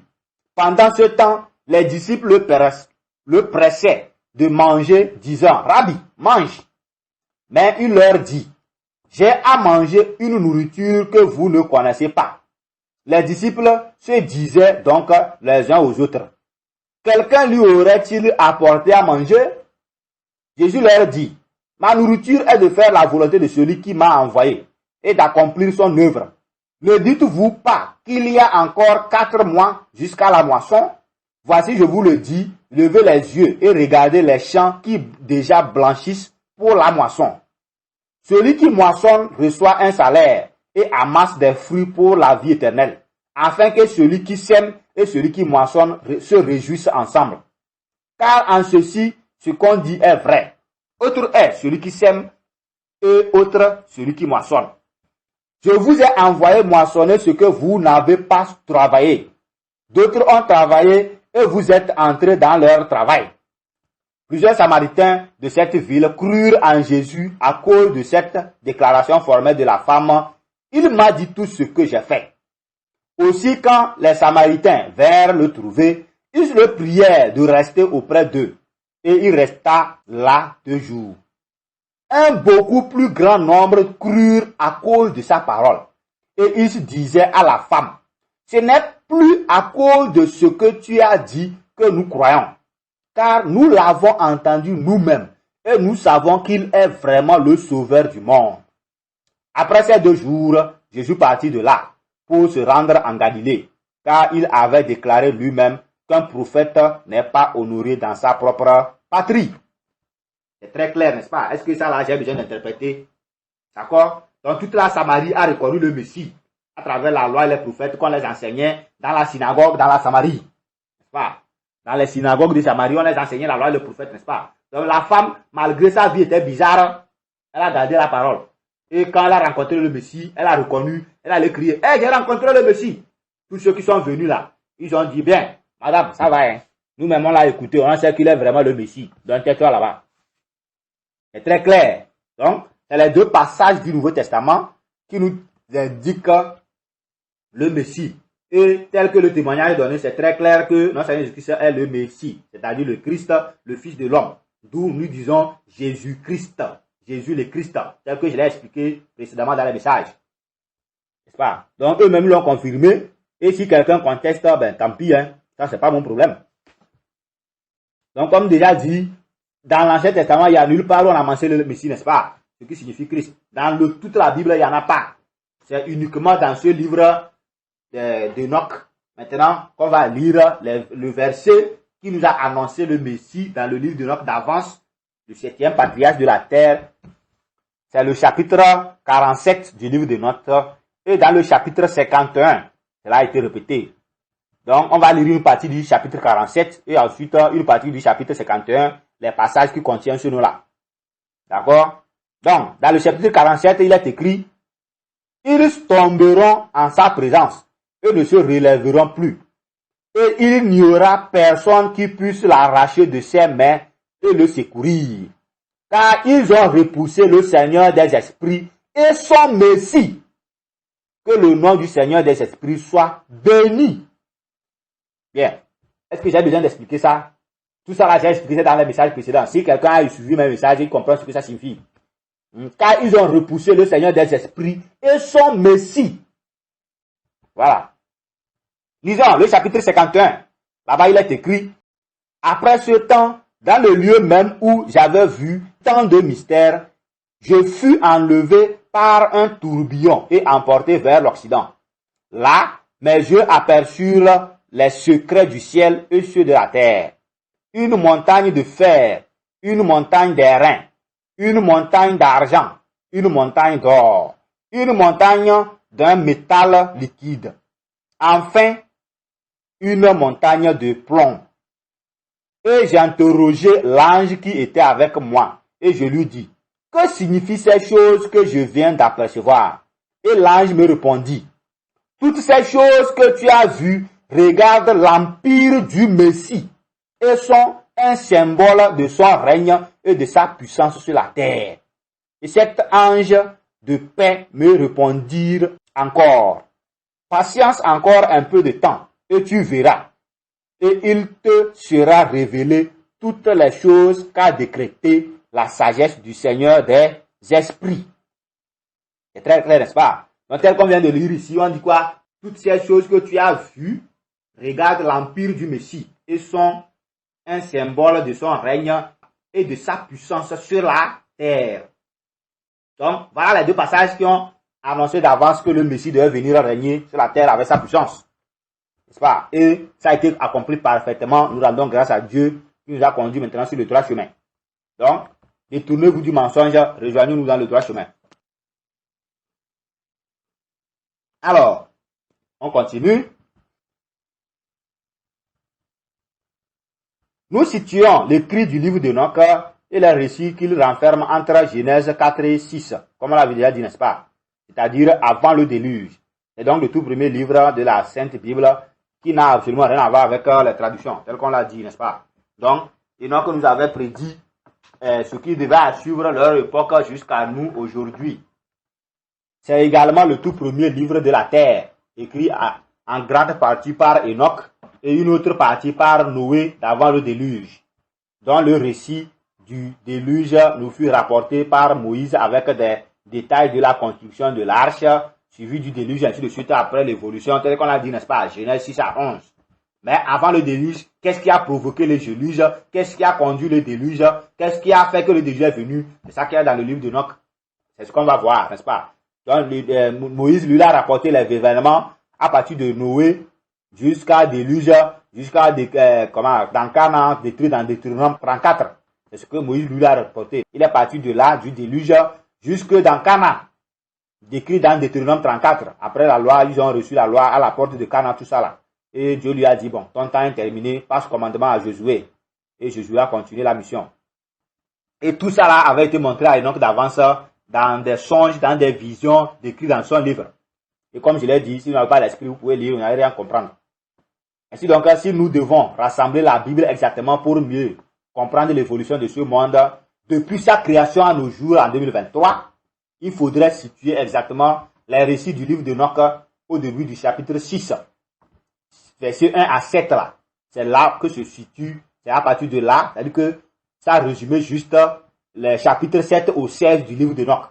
Donc c'est le résumé, c'est-à-dire que du chapitre 7 au 16 du livre d'Enoch, la suite du livre, ça fait 105 chapitres en total. Donc ça veut dire que, voyez pourquoi je dis qu'il faut situer ça là. Donc c'est ça l'origine réelle du déluge. Du chapitre 7 au 16 du livre d'Enoch, c'est là-bas on a décrit ce qui s'est passé et le déluge est venu. Et c'est ce que nous allons lire dans la suite. On avait déjà parlé un peu de ça dans les 10 messages, surtout dans le 10e message, n'est-ce pas? Bien. Il faut maintenant, en dehors de ça, compléter les 73 livres sur le livre d'Enoch, n'est-ce pas? Et bon, là, on va, par exemple, la Bible de Jérusalem. Si on prend ça, on complète sur le livre d'Enoch. On a un peu semblant de la Bible de la terre. Mais seulement que ce n'est pas le complet. Mais l'essentiel de ce qu'il nous faut pour adorer Dieu, il y est. C'est ça qui est important. Tel que j'ai décrit ça ailleurs, il y a des livres dedans très capitaux. Même si on supprime tout, même le monde transforme tous les livres, ils interprètent ça comme bon les semble là. Il y a des livres dedans dont l'interprétation n'a jamais changé. De livre en livre, vous voyez toutes les traductions. Actes des apôtres, la traduction est intacte, inchangée. La lettre aux Hébreux, intacte, inchangée. Colossiens, intact, inchangé. C'est-à-dire que bon, il y a des livres clés, on peut tout modifier sauf ça. Parce que vous ne comprenez rien de ce que vous lisez dedans. Donc ça ne vous dit rien. Donc, comme on l'a dit, les événements qu'on a décrits dans le livre de Enoch sont la cause principale du déluge et de la destruction prochaine de cette terre. Qu'on le veut ou pas, ça vient. Alors, nous distinguons 5 sous-livres dans ce livre, n'est-ce pas? Tel qu'on l'a dit. Donc, le premier livre est titré le livre des veilleurs. Et cela va du chapitre 1 au chapitre 36. Le livre des veilleurs. Ça va du chapitre 1 au chapitre 36. Donc, ce livre traite de la chute des anges, tel qu'on l'a dit, suivi de la sentence contre cette chute. C'est-à-dire que la décision que Dieu a donnée, ça va le déluge décrit du chapitre 7 au 16. Et avant le déluge, 5 endroits distincts avaient été créés. On a décrit tout ça là dans les messages précédents. Et cela a été considéré comme prison, où tous les esprits des morts, les géants, tout ça est enfermé, ces anges dessus, tout ça là c'est enfermé jusqu'à aujourd'hui. Donc ces prisons-là, telles que nous avons dit, si vous lisez le chapitre 36, on va lire ça, c'est là-bas que Dieu a précisé précisément à Noé, il dit bon, les anges sont en train de lever les prisons pour enfermer tout ça là. Quand ça va finir, j'espère que toi aussi tu vas finir avec l'arche et j'envoie le déluge. Donc, et dans ce chapitre 66, on va lire une partie très bien pour que vous compreniez ce que je dis. On dit, dans ces jours-là, la parole de Dieu se fit entendre à mon oreille. Elle disait, Noé, voici ton existence est montée jusqu'à moi. Existence pure de crime. Existence pleine d'amour et de justice. Déjà les anges élèvent des prisons. Et dès qu'ils auront terminé cette tâche, j'étendrai ma main et je te conserverai. De toi sortira une semence de vie qui renouvellera la terre afin qu'elle ne reste pas vide. Je confirmerai ta race devant moi. Et la race de ceux qui habiteront avec toi sera bénie et se multipliera sur la face de la terre par la vertu du nom du Seigneur. Quant aux anges qui ont commis l'iniquité, ils seront enfermés et jetés dans cette vallée ardente que mon aïeul Enoch m'a montré vers l'Occident, où il y avait des montagnes d'or, d'argent, de fer, de métal liquide et d'étain. Bien, on a lu ça plus haut tout à l'heure, n'est-ce pas? Où on a montré l'empire du Messie. Bien, on passe. Bien, tel qu'on vient de le lire ici, donc, En ce temps-là, avant que le déluge ne vienne, Dieu avait ordonné aux anges de créer des prisons pour enfermer tout ça là. Tout ça là, on a écrit ça dans les 10 messages là. Donc, on a écrit, c'est quoi ces prisons là? On a tout décrit là-bas. Et qu'est-ce qui est dans ces prisons là à l'heure actuelle nous parlons? Tout ça là, ça c'est tout dans les 10 messages.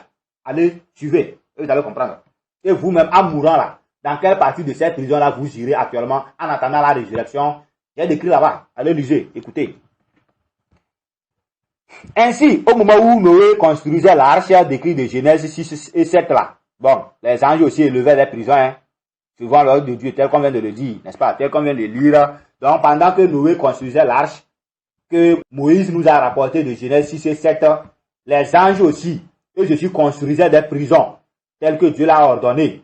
Tout ça là, ces prisons-là, c'est décrit. Comment ils ont créé ça, tout ça là, c'est décrit dans le livre. On va lire ça bientôt. Donc, au moment où Noé terminait l'arche, ça veut dire que au moment où Noé avait terminé l'arche, les animaux, tout ça là est rentré dans l'arche. Les prisons aussi avaient été achevées, complètes, pour accueillir les impolis, ainsi de suite. Bien. Et ça a été ainsi tel que le déluge est venu. Et ces prisons sont en pleine activité à l'heure où nous parlons. Ça vous est ignorant, n'est-ce pas? C'est pourquoi on ne comprend pas le sens de notre existence sur la terre. Alors permettez-moi de vous affranchir. Retournez, les 10 messages là, prenez le temps de les suivre. Tout ça là, j'ai décrit dedans. Donc, avant que Dieu ne confirme ceci à Noé, comme on l'a dit, tout ça là avait été montré à Enoch, d'accord, en vision, décrit dans son premier livre, le livre des veilleurs. Ce que c'est que ces prisons là, d'accord? Bien, on peut vous les citer, c'est-à-dire qu'il y en a le rang des cieux, l'enfer, la prison actuelle des anges déchus, les 200 anges, la prison actuelle de l'esprit des géants et le séjour des morts. Le séjour des morts est composé de deux endroits. Une partie pour les pécheurs, les impies qui ont rejeté le Seigneur Jésus-Christ, qui ont servi le diable, tout ça là. C'est-à-dire que la postérité du diable. Et une autre partie pour ceux qui ont servi le Seigneur Jésus-Christ. Très clairement. N'est-ce pas? Nous avons décrit tout ça là dans le 10e message des 10 sur la femme et la Bible. Ce que les femmes nous ont enfanté. Tout ça là, on a écrit ça là-bas. Allez, lisez. Donc, actuellement, 2 endroits sont fermés. Dans tous ces endroits-là, 2 endroits sont fermés. Personne n'a encore mis le pied. C'est-à-dire du rang des cieux et de l'enfer. Dans ces 2 endroits, personne n'y a encore mis les pieds. Hein. Si quelqu'un vous dit qu'il a été au ciel, il a été au rang des cieux, qu'il est mort, il a été au paradis, et Dieu l'a fait visiter l'enfer, qu'il est revenu, ça c'est un démon tout seul. Simple, d'accord? C'est un démon simplement, ne le considérez même pas. Tous ceux qui les réseaux sociaux ont dit qu'il est mort, qu'il est allé, le Seigneur l'a fait visiter le ciel, il a vu le paradis, il a vu l'enfer, et le Seigneur l'a renvoyé de venir confirmer ça, que c'est vrai. Ça, c'est les géants qui troublent la terre. Ça, c'est des démons. Aucun humain n'a encore mis pied au paradis, personne n'a encore mis pied en enfer. Ces 2 endroits sont fermés, alors nous parlons. Et à quel moment ces endroits seront ouverts? On a décrit ça dans le 8e message. D'accord? Si ça a été ouvert, autrement dit, il n'y aura pas de jugement, n'est-ce pas? Si l'enfer est déjà jugé, ça a reçu les gens, comment on aura le grand jugement décrit dans l'Apocalypse? Donc, tous ceux qui sont morts depuis Abel, décrit dans Genèse 4, jusqu'à nos jours, et jusqu'à ce que le Seigneur Jésus-Christ ne vienne enlever son église, jusqu'à ce que le dernier humain ne meure sur la terre, pour que la grande résurrection ne vienne là. C'est le séjour des morts qui fonctionne. Tous les âmes sont casées au séjour des morts. Chacun dans sa prison, selon ce qu'il a vécu. Donc, l'enfer et le paradis, les portes sont fermées jusqu'à présent. Tous ceux qui ont vu l'enfer et le paradis, ils nous l'ont décrit dans la Bible, ils ont été en vision. La personne est vivante dans son corps et Dieu l'a élevé en esprit. Et Dieu lui a montré, il est venu décrire. C'est ce que Enoch a fait, c'est ce que Jean, l'apôtre Jean a fait sur l'île de Patmos, c'est ce que Daniel a fait. Tout ça, ils ont été élevés en vision, ou bien en songe, ils dormaient. Et il a vu, s'est réveillé, et le Saint-Esprit l'a conduit à écrire. Mais, quand quelqu'un vous dira actuellement que lui, il est mort, il est allé voir, et on lui a renvoyé, il est ressuscité là. Ça, c'est un démon pur et simple. Parce que personne ne meurt pour aller là-bas revenir. Quand tu es mort, là, c'est le séjour des morts, tu as vu comme ça, peut-être. Donc, si c'est ça, ou bien le diable t'a amené là où il a voulu t'amener pour que tu vois, ça te regarde. Mais nous, là, arrête de nous tromper. C'est très clair. Donc, tout ça, là, j'ai décrit dans mes messages. Allez suivre, vous allez trouver. Alors, le second livre est titré Le livre des paraboles. D'accord? Le second livre, c'est le livre des paraboles. Du chapitre 37 au chapitre 70. Ce livre décrit en premier des prophéties de la fin des temps et de la fin du monde. Tel qu'on a vu ça dans le 8e message. Donc, rapporté par Daniel également, annoncé par notre Seigneur Jésus-Christ, tel qu'on a dit plus haut, relevé par les apôtres, tout ça là, ils ont annoncé tout, c'est décrit dans ce livre. D'accord? Dans le tout premier livre, c'est là-bas où on a décrit comment l'enfer, le paradis, tout ça là a été créé. Ça a montré, on a montré ça à Enoch en vision. Et à travers tout le reste des livres aussi, il y a eu pêle-mêle, on a eu à raconter encore plein d'autres choses pour compléter. Tout ça là, on va voir ça dans la suite. Alors, le troisième livre est titré Livre de l'astronomie, du chapitre 71 au chapitre 81. Donc, l'intelligence qu'on a aujourd'hui de l'astronomie, étude des astres, des étoiles, la lune, les phases de la lune, l'astronomie, la science, le fonctionnement de l'univers, le soleil. Nous constatons que certains jours sont plus longs que les nuits, n'est-ce pas? Certaines nuits sont plus longues que les jours. Et certains temps, la nuit et le jour, c'est égal. Pourquoi ça? Comment on peut expliquer ça? Si vous lisez le troisième livre, livre de l'astronomie, vous trouverez l'explication claire et nette pourquoi c'est comme ça. C'est décrit dedans. La composition des jours, des mois, des années, c'est-à-dire le découpage du calendrier universel qu'on a là. Le calendrier romain, ce sont les livres là qu'ils ont étudiés, ils ont découvert, ils ont coupé les mois, les années, tout ça là. D'accord? Aujourd'hui, nous disons que nous sommes en 2023 après Jésus-Christ, n'est-ce pas? Tout ça là, l'intelligence nous vient de ce livre. Toute l'intelligence qu'on a, on parle des phases de la lune, qu'on a d'étudier, n'est-ce pas? Les 9 phases de la lune, c'est décrit dans le livre d'Enoch. Dans ce livre-là, on a décrit ces phases-là, comment la lune fonctionne, comment le soleil fonctionne. Est-ce qu'on peut? Tout est décrit dans ce livre. Tout ça là, si les humains racontent, c'est comme si c'est quelque chose de découvert, c'est comme si c'est une intelligence qu'ils ont. Je suis désolé. C'est notre aïeux patriarche Enoch qui nous a rapporté. Et ça, c'est enseigné dans les écoles comme si c'est quelque chose d'extraordinaire qu'ils ont inventé. C'est comme si c'est l'intelligence qu'ils ont développée. Ils sont plus intelligents que nous. Ils ont trouvé ça. Alors que c'est dans ce livre qu'ils ont récolté pour nous enseigner. Donc, tout ça, là, on va démystifier ça, quoi. Ils ont gardé ce livre, ils ont caché pour nous empêcher de connaître la vérité. Tout ça, là, c'est-à-dire que c'est des anges qui ont transmis ça aux humains. C'est des anges qui ont enseigné. C'est décrit dans le livre d'Enoch. Vous comprenez? Ce que vous appelez l'été, l'hiver, l'automne, le printemps, tout a été décrit dans ce livre, dans ce troisième livre, livre de l'astronomie. D'autres enseignements de ces anges, en dehors de ceci, vous allez lire ça au chapitre 7 ou 9. Et c'est ça même qu'on a dit qu'il a provoqué le déluge, n'est-ce pas? Au chapitre 67 et 68 aussi, vous allez trouver certains d'autres enseignements qui font partie de l'astronomie. Tout ça là aussi, la sorcellerie, magie, tout ça là, les anges ont enseigné. Tout est écrit. Donc il n'y a rien de nouveau sous le soleil. Est-ce que vous comprenez? Il n'y a rien de nouveau. Si quelqu'un vient vous enseigner autre chose, tout ce qu'on nous a enseigné, transmis jusqu'à aujourd'hui, c'est dans ce livre plus l'intelligence. L'évolution de la technologie, tout, c'est dans ce livre les gens ont plus l'intelligence. C'est pourquoi ils ont fait tout pour casser ça, pour vous dire c'est apocryphe, hein, ne touchez pas. Comme ça, quand vous touchez, vous comprenez, ils ne peuvent plus vous mystifier, n'est-ce pas? Donc, Enoch est celui qui nous a décrit toutes ces choses, en premier lieu, dans son astronomie, avec précision.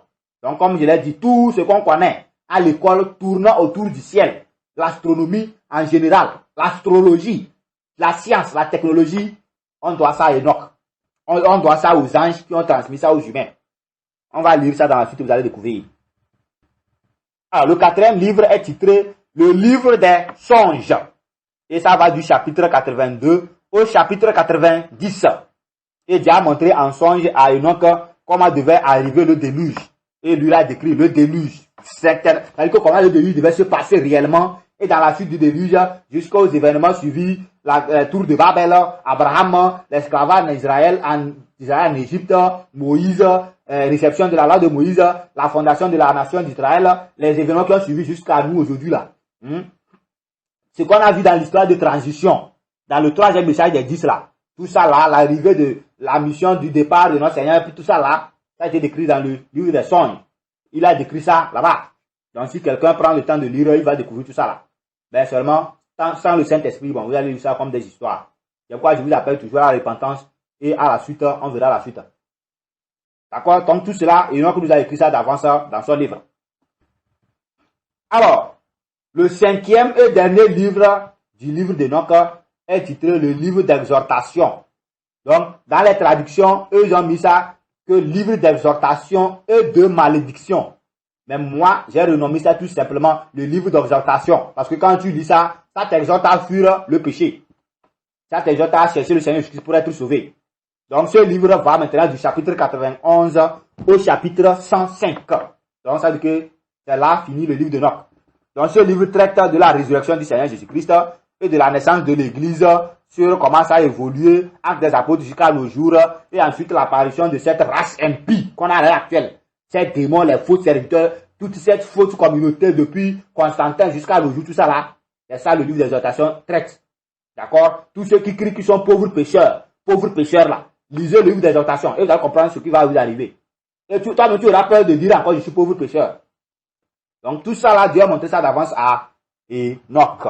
Et c'est ce que nous allons lire dans les audios qui vont suivre. On va faire la lecture livre par livre et chacun va découvrir. Comme on l'a dit, on va faire une lecture simple, sans commentaire, rien. On lit juste le livre. De sorte que quand vous prenez le document, vous lisez vous-même la même chose. Donc ceux qui n'ont pas le temps de lire, ils vont lire, ils vont écouter les audios. Et souvent, le document, moi, j'utilise ça beaucoup pour traduire dans d'autres langues distribuées. Voilà, donc, vous qui êtes francophone, vous avez les audios en français. Prenez le temps d'écouter, ça vous aidera beaucoup. Autre chose aussi pour continuer, pour nous faciliter la compréhension du livre. Pour nous faciliter la compréhension du livre, les récits décrits dans ce livre datent d'avant le déluge, n'est-ce pas, tel qu'on l'a dit, n'est-ce pas. Et donc, certains événements concernaient cette époque, à leur temps. Quand vous lisez le livre, certains événements concernaient à leur temps là-bas, comme le déluge, on a dit, ça a été décrit. D'autres événements, ce qui devait arriver après, jusqu'après eux, après le déluge, jusqu'à nous, tel qu'on vient de le résumer en détail, n'est-ce pas. Donc, dans ce livre, dans le livre d'Enoch ici, à leur temps, personne ne connaissait le nom de Dieu, n'est-ce pas. Personne ne connaissait le nom de Seigneur Jésus-Christ. Personne ne comprenait ce que ça signifie Messie. À cette époque-là, quand les gens lisaient, ils ne comprenaient absolument rien. Parce qu'il faut le Saint-Esprit pour vous expliquer. Et ce n'est pas tout le monde qui avait le Saint-Esprit, n'est-ce pas?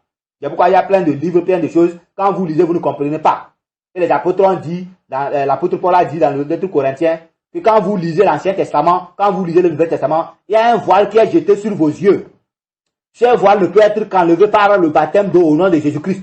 Quand vous convertissez à Christ, vous vous repentez, on vous lave de vos péchés. Quand vous recevez de l'eau, ce voile est ôté. Vous recevez le Saint-Esprit. À partir de cet instant, quand vous lisez la Bible, vous comprenez ça autrement que vous compreniez avant. Est-ce que vous voyez?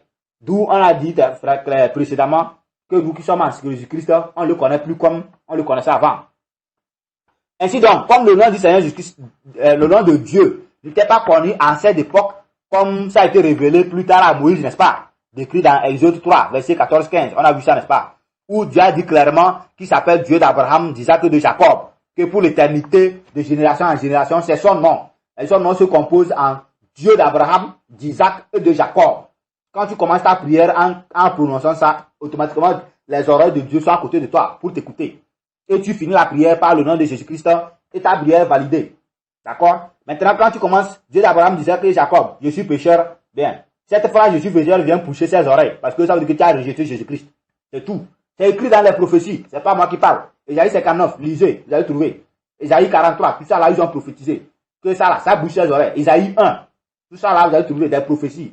Que après Jésus-Christ là, celui qui va dire qu'il est pécheur, cette phrase va, ça bouche les oreilles de Dieu. On n'écoute plus le reste. Ça bouche le ciel pour toi. Mais quand tu t'es repenti, le ciel est ouvert. Tes prières au nom de Jésus-Christ, ça passe direct, sans protocole.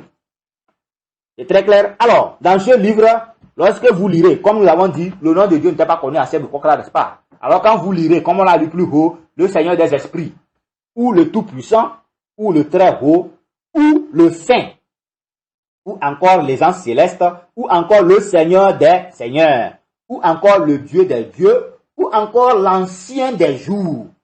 Cela désigne clairement Dieu créateur, l'éternel Dieu, d'accord? Cela désigne notre Père, le Dieu d'Abraham, d'Isaac, de Jacob. Donc ça parle d'Exode 3 que Dieu s'est montré véritablement aux humains. Et c'est dans la suite qu'il nous a révélé le Messie, le Fils de l'homme, qui est notre Seigneur Jésus-Christ. Alors, de la même manière aussi, le nom de notre Seigneur Jésus-Christ n'était pas connu, n'est-ce pas? Dans cette époque-là, personne ne connaissait. Et nous avons décrit que quand Dieu disait dans Genèse 1, faisons l'homme à notre image, selon notre ressemblance, Dieu parlait au Seigneur Jésus-Christ. Mais ils étaient cachés, n'est-ce pas? Personne ne connaissait. Alors, dans ce livre, lorsque vous lisez Fils de l'homme, ou encore l'élu, ou encore le Messie, là indexe notre Seigneur Jésus-Christ tout simplement. Donc, c'est pour nous faciliter la compréhension que nous sommes en train de faire ces petits rapprochements. Et il était caché aux humains à ce temps-là, n'est-ce pas? Personne ne le connaissait. Personne ne savait son existence. Et dans le livre d'Enoch, même ça a été confirmé. Ce n'est pas quelque chose d'invente. Dans le livre des paraboles, au chapitre 61, on va lire juste une partie où c'est bien décrit. Comme ça, vous allez voir la différence entre Dieu et le Seigneur Jésus-Christ. C'est bien dit. Alors, les rois, les princes et tous ceux qui possèdent la terre célébreront celui qui les gouverne tous, celui qui était caché. Car depuis le commencement, le Fils de l'homme était caché. Le Très-Haut le retenait en présence de sa puissance et ne le révélait qu'aux élus. C'est lui qui a rassemblé les saints et les élus. Aussi, tous les élus seront-ils devant lui en ce jour. Tous les rois, les princes, les puissants et ceux qui gouvernent sur la terre se prosterneront devant lui et l'adoreront. Ils mettront leur espérance dans le Fils de l'homme. Ils lui adresseront leurs prières et invoqueront sa miséricorde. Alors, le Seigneur des esprits se hâtera de les chasser de sa présence. Leurs visages seront alors pleins de confusion et se couvriront de ténèbres épaisses. Puis les anges des châtiments célestes les saisiront et la vengeance de Dieu s'appesantira sur eux, sur ceux qui ont persécuté ses enfants et ses saints. Tout ça là, lisez Daniel chapitre 11, 12, vous allez trouver ça encore dedans. Apocalypse, tout ça là, c'est ça on a décrit dans le chapitre 8, dans 8e message des 10. Si vous lisez, vous allez trouver tout ça là. C'est très clair, n'est-ce pas? Donc nous voyons très clair ici, on nous a parlé de le Fils de l'homme, on sait que c'est lui aussi qui est, comment l'appelle-t-on? Le Messie, n'est-ce pas? On dit, le Seigneur Dieu, il était caché, car depuis le commencement, le Fils de l'homme était caché. Le Très-Haut le retenait en sa présence, en présence de sa puissance et le révélait qu'aux élus. Donc, il a révélé à Abraham, à Isaac, à Jacob, ceux qui ont été élus, Moïse, tout ça là, c'est eux seuls qui ont été révélés. Et c'est pourquoi ils ont annoncé que le Messie viendra. Est-ce que vous comprenez? C'est pourquoi ils ont annoncé, le roi viendra, le Fils de Dieu viendra. Les David, tout ça là, Dieu les a révélés, le Seigneur Jésus-Christ. Et c'est pourquoi ils ont prophétisé. Il va venir, hein. Quand il va venir, voici les prophéties. Comment appelle-t-on? Jérémie, Ésaïe, tout ça, tous les prophètes. Dieu les a révélés, le Seigneur Jésus-Christ. C'est pourquoi ils ont prophétisé sur lui. Et nous avons vu comment les prophéties ont été accomplies parfaitement. C'est pas? Donc, il n'y a pas à revenir dessus. Alors, lisons aussi au début du chapitre 69. Là-bas aussi, on dit quoi? Après cela, le nom du Fils de l'homme, vivant avec le Seigneur des esprits, fut exalté par les habitants de la terre. Il fut exalté dans leur char et fut célébré au milieu d'eux. Bon, c'est ici qu'a été prédit pour la première fois que le Fils de l'homme portera un nom, n'est-ce pas? Dans le nom du Fils de l'homme sera exalté. Et aujourd'hui, nous connaissons ce nom, c'est Jésus-Christ, n'est-ce pas? Tel qu'on l'a dit, on a vu ça dans Matthieu 16, 13, n'est-ce pas? Sur qui est Jésus-Christ. Et là-bas, le Seigneur avait posé la question, qui dit-on que je suis, moi, le Fils de l'homme? N'est-ce pas? Et bien, chacun a répondu pour lui comme bon lui semble, n'est-ce pas? Mais nous, dans les 4 audios précédents, sur qui est Jésus-Christ, on a détaillé qui est le Seigneur. Donc, que le Seigneur vous ouvre l'esprit de comprendre. Alors, donc, comme on a dit, pour voir une distinction claire, on a vu la distinction claire, n'est-ce pas? Sur qui est le Seigneur Jésus-Christ et sur Dieu. Dans plusieurs passages, quand on lira dans la suite, vous pourrez faire une distinction facile. D'accord? Donc là-bas, maintenant, vous pouvez faire une distinction facile. Alors, c'est ici que prend fin, comment l'appelle-t-on, l'introduction. Et ici s'arrête l'introduction, comme on l'a dit. Et pour faire un petit briefing, le livre de Enoch est composé de 105 chapitres, n'est-ce pas? Et découpé en 5 sous-livres, tel qu'on vient de le présenter. Ce livre faisait partie des écrits de l'Ancien Testament. Le livre de Enoch faisait partie des livres de l'Ancien Testament en Israël, jusqu'en l'an 90, après Jésus-Christ, où le Sanhédrin juif, c'est-à-dire les anciens d'Israël, l'exclurent des écrits juifs, n'est-ce pas? Des écrits juifs. Donc, à cause des prophéties qui se rapportaient au Christ, le Messie, tel qu'on vient de le prélever actuellement. Donc, quand quelqu'un lit ceci, il lit la Bible, le Saint-Esprit l'ouvre, on ne peut jamais le mentir, n'est-ce pas? Donc, à cause de ça, ils ont supprimé ce livre pour empêcher les gens de connaître qui est le Christ, qui est le Messie, toutes les prophéties qui tournent autour de lui. Ayant rejeté notre Seigneur Jésus-Christ. Donc, le livre fut définitivement exclu des écrits de la Bible et détruit par le catholicisme, et l'enseignement a été interdit par le catholicisme romain en l'an 363 après Jésus-Christ. À partir de la naissance du catholicisme, dans leur concile canon, ils ont décidé quel livre doit être gardé, quel livre doit être supprimé, quel livre doit être gardé, n'est-ce pas? Donc, lors de l'une de leurs réunions secrètes, après le concile de Laodicée, donc, c'est en l'an 325, c'est le catholicisme est né, n'est-ce pas? Après, par Constantin. Donc, en l'an 363, lors de leur réunion, qu'on appelait concile de Laodicée, c'est là-bas ils ont décidé quel livre doit être supprimé, quel livre doit être gardé, et ils ont appelé ça apocryphe. Ils ont même interdit l'enseignement du livre d'Enoch, tout ça là. Si on t'attrape en train d'enseigner ça comme je suis en train de faire là, peut-être on nous a déjà encerclé ma chambre ici, et bon, vous n'allez plus entendre ma voix comme ça. N'est-ce pas? Mais gloire soit rendue à Dieu, qui nous a donné un peu de liberté, qu'on puisse exprimer clairement, sans offenser, sans mépriser quelqu'un, mais montrer la vérité, uniquement que la vérité, pour affranchir les gens. Donc c'est de là que ces livres ont été supprimés. Et le livre a disparu durant 1400 ans. Ça, puisqu'on a interdit son enseignement, ce qui, les copies qui étaient là, ils ont brûlé, ils ont détruit. Mais, comme on l'a vu avec l'eunuque éthiopien, qui avait une copie de la Bible, donc, les livres avaient été traduits. Plusieurs livres avaient été traduits et distribués partout dans le monde. D'où, en 1773, par un chercheur appelé James Bruce, il a redécouvert le livre de Enoch là, en Éthiopie. D'accord? Il a découvert le livre de Enoch là en Éthiopie. Et il a rapporté une copie en Occident pour le traduire dans d'autres langues. Donc, la copie découverte en Éthiopie avait été traduite par les premiers chrétiens en langue éthiopienne et envoyée en Éthiopie. Et nous avons vu, comment appelle-t-on, rappelez-vous de l'histoire de l'eunuque éthiopien dans Actes chapitre 8. Il était ministre du trésor de la reine d'Éthiopie. Et le ministre détenait une copie de l'Ancien Testament. D'où il allait à Jérusalem adorer. En retournant, il était assis sur le char et il lisait l'un des livres qui est le livre du prophète Ésaïe. C'est en ce temps que le Saint-Esprit a dirigé Philippe qui allait vers l'eunuque. Et celui-ci, reconnaissant la vérité, il s'est repenti, il s'est fait baptiser. Acte 8, tout ça dedans. Donc, ce qui fait que le livre d'Enoch s'était retrouvé en Éthiopie, ainsi que plusieurs livres. Donc, lorsque le livre a été découvert en Éthiopie, ça a été renvoyé avant même que les premiers livres traduits en 1880 par Louis II en français, n'est-ce pas? Mais comme Louis II faisait partie du catholicisme, tous ces traducteurs, ils faisaient partie du catholicisme, ces consorts, ils ont décidé quand même toujours classer ça, supprimer quoi. Est-ce que vous voyez? Donc, le livre n'était pas fait mention. Bien que ça ait été découvert, on ne pouvait pas enseigner parce que l'interdiction, la colonisation, tout ça là, il y avait encore la force du catholicisme, n'est-ce pas? La force de Rome, tout ça là. Le livre est resté classé. On n'a pas incorporé ça dans les traductions. Le livre est encore resté caché comme ça jusqu'à la découverte des fragments de ce livre sur la mer morte. Sur la mer morte en 1950. Et c'est à partir de ce moment que, bien, on ne peut plus refuter ce livre.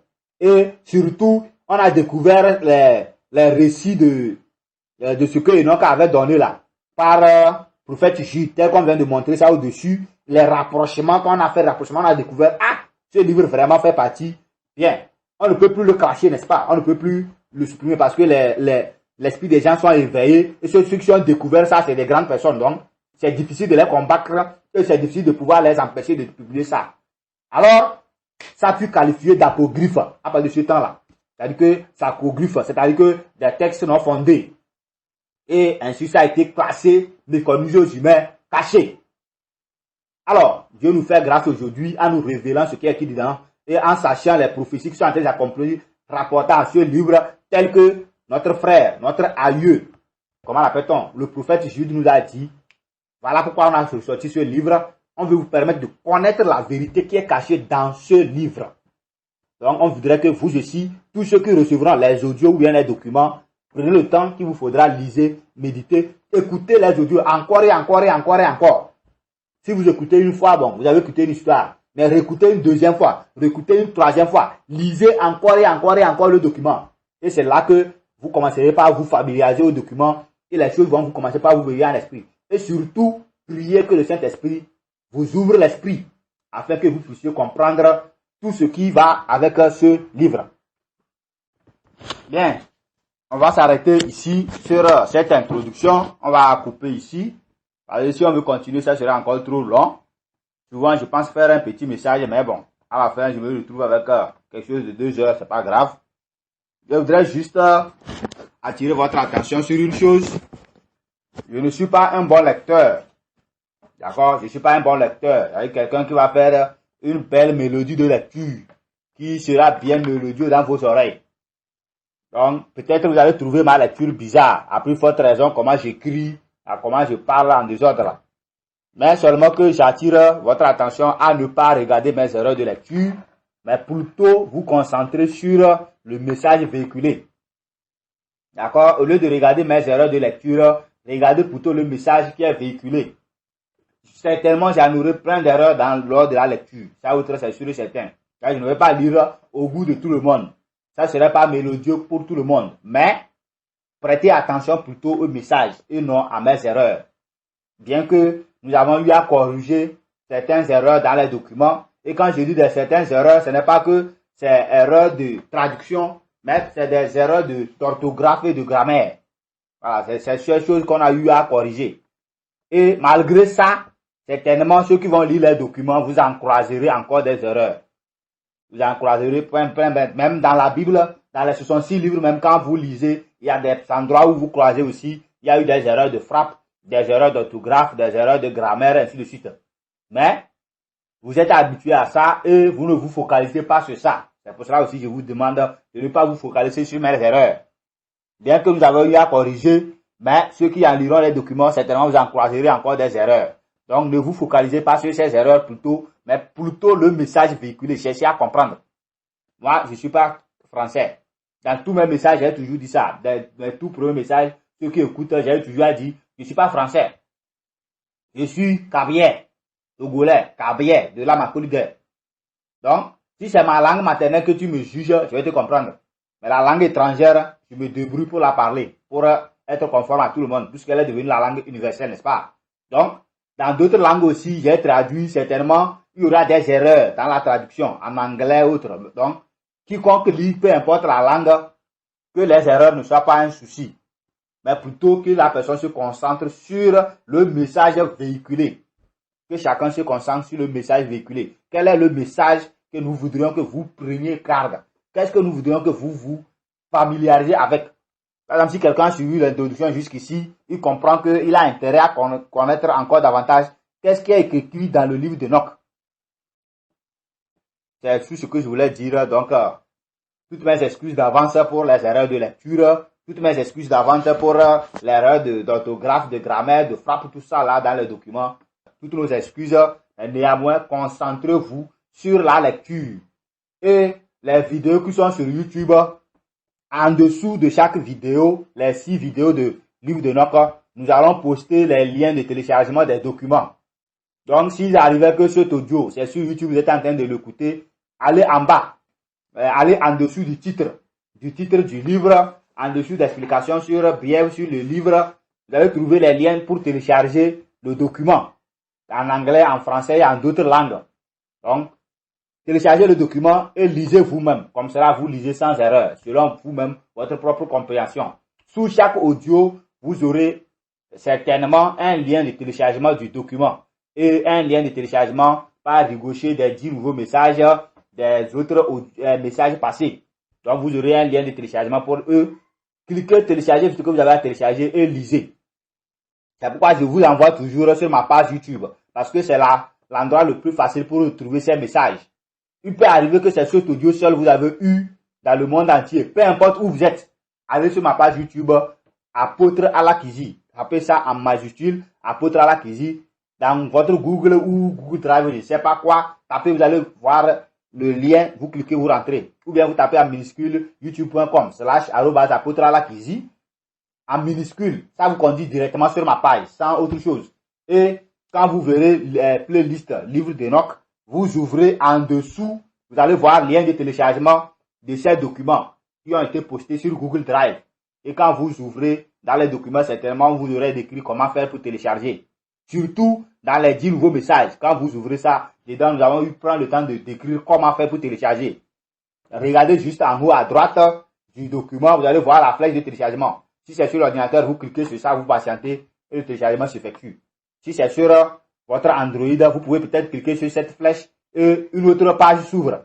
Si c'est le cas, les pointillés en haut à droite sur la nouvelle page ouverte, cliquez sur ça. Et le menu qui sort en bas à droite, vous allez voir télécharger. Vous cliquez dessus, vous patientez et le téléchargement s'effectuera. Et là, vous pouvez lire ça vous-même. Vous pourrez lire ça vous-même. Compte tenu de 6 audios, certainement sous ces audios-là ne seront pas sur WhatsApp, parce que je ne pourrai pas distribuer tout, mais peut-être le document, oui. Le document, nous allons distribuer ça sur WhatsApp. Tous ceux dont j'ai l'adresse WhatsApp recevront le document certainement. Et peut-être le dernier audio. Comme cela, ça va vous motiver à retourner chercher les premiers ou à lire le document vous-même. Alors, nous nous arrêtons ici sur cette introduction. Et si Dieu le permet, nous reviendrons encore sur ce livre dans d'autres messages à venir, comme déjà dit plus haut, n'est-ce pas? Ou alors, bien, l'essentiel, vous avez.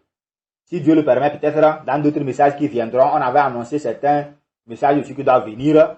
Bien, peut-être on va revenir sur le livre de Enoch, expliquer encore comment faire rapprochement davantage du Nouveau Testament et les prophéties déjà accomplies décrites dans le Nouveau Testament, les prophéties qui ont été annoncées et ce qui est du livre de Enoch. Détailler, expliquer encore davantage certaines choses. Ou alors, on passe sous silence. Au moins l'essentiel, vous avez le livre, à chacun de lire, comprendre sa manière. Tel que nous l'avons dit, au moment où vous écoutez cet audio, certainement, le reste des audios se trouve sur ma page YouTube, Apôtre Alakizi. Donc, s'il arrive que c'est cet audio uniquement vous avez reçu, rendez-vous là-bas, sur ce site, et vous allez trouver le reste des audios. Ou alors sur mon site, sur ma page Facebook, Apôtre Alakizi toujours, et vous trouverez les documents dans plusieurs langues. D'accord? Vous allez trouver les documents dans plusieurs langues. Vous pourriez les suivre encore davantage et comprendre. Et par ricochet, trouver d'autres messages. Ou alors contactez-moi sur WhatsApp, plus 228 91 43 04 35. Ou encore plus 228 99 84 73 68. Ce qui est sur les deux numéros, il y aura toujours un forcément qui est en activité. Ou les deux sont en activité, ou un des numéros est en activité. Donc, d'une manière ou d'une autre, si vous tapez les deux numéros sur WhatsApp, vous me verrez forcément avec un en activité, ou bien les deux. Vous m'écrivez, je vous enverrai tous les restes de mes messages, ou me déplacer quand je suis rencontré. Alors, merci beaucoup de m'avoir suivi jusqu'ici. Alors, je vous souhaite bonne méditation pour la suite du livre. Donc, ici, on s'est arrêté à la page 13 du document. À partir de la page 14, commence le livre d'Enoch. Page 14, vous trouvez premier livre. À la page 24, vous allez trouver le début du second livre. À la page 38, vous allez trouver le début du troisième livre. À la page 44, vous allez trouver le début du quatrième livre. Et à la page 51, vous allez trouver le début du cinquième livre. Donc, on va s'arrêter ici. L'audio qui va suivre, nous allons commencer la lecture du livre d'Enoch. On va commencer la lecture du premier livre, le livre des veilleurs. Merci beaucoup de m'avoir suivi ici et que le Seigneur Jésus-Christ vous ouvre l'esprit de comprendre sa volonté parfaitement, comprendre sa parole parfaitement. À bientôt.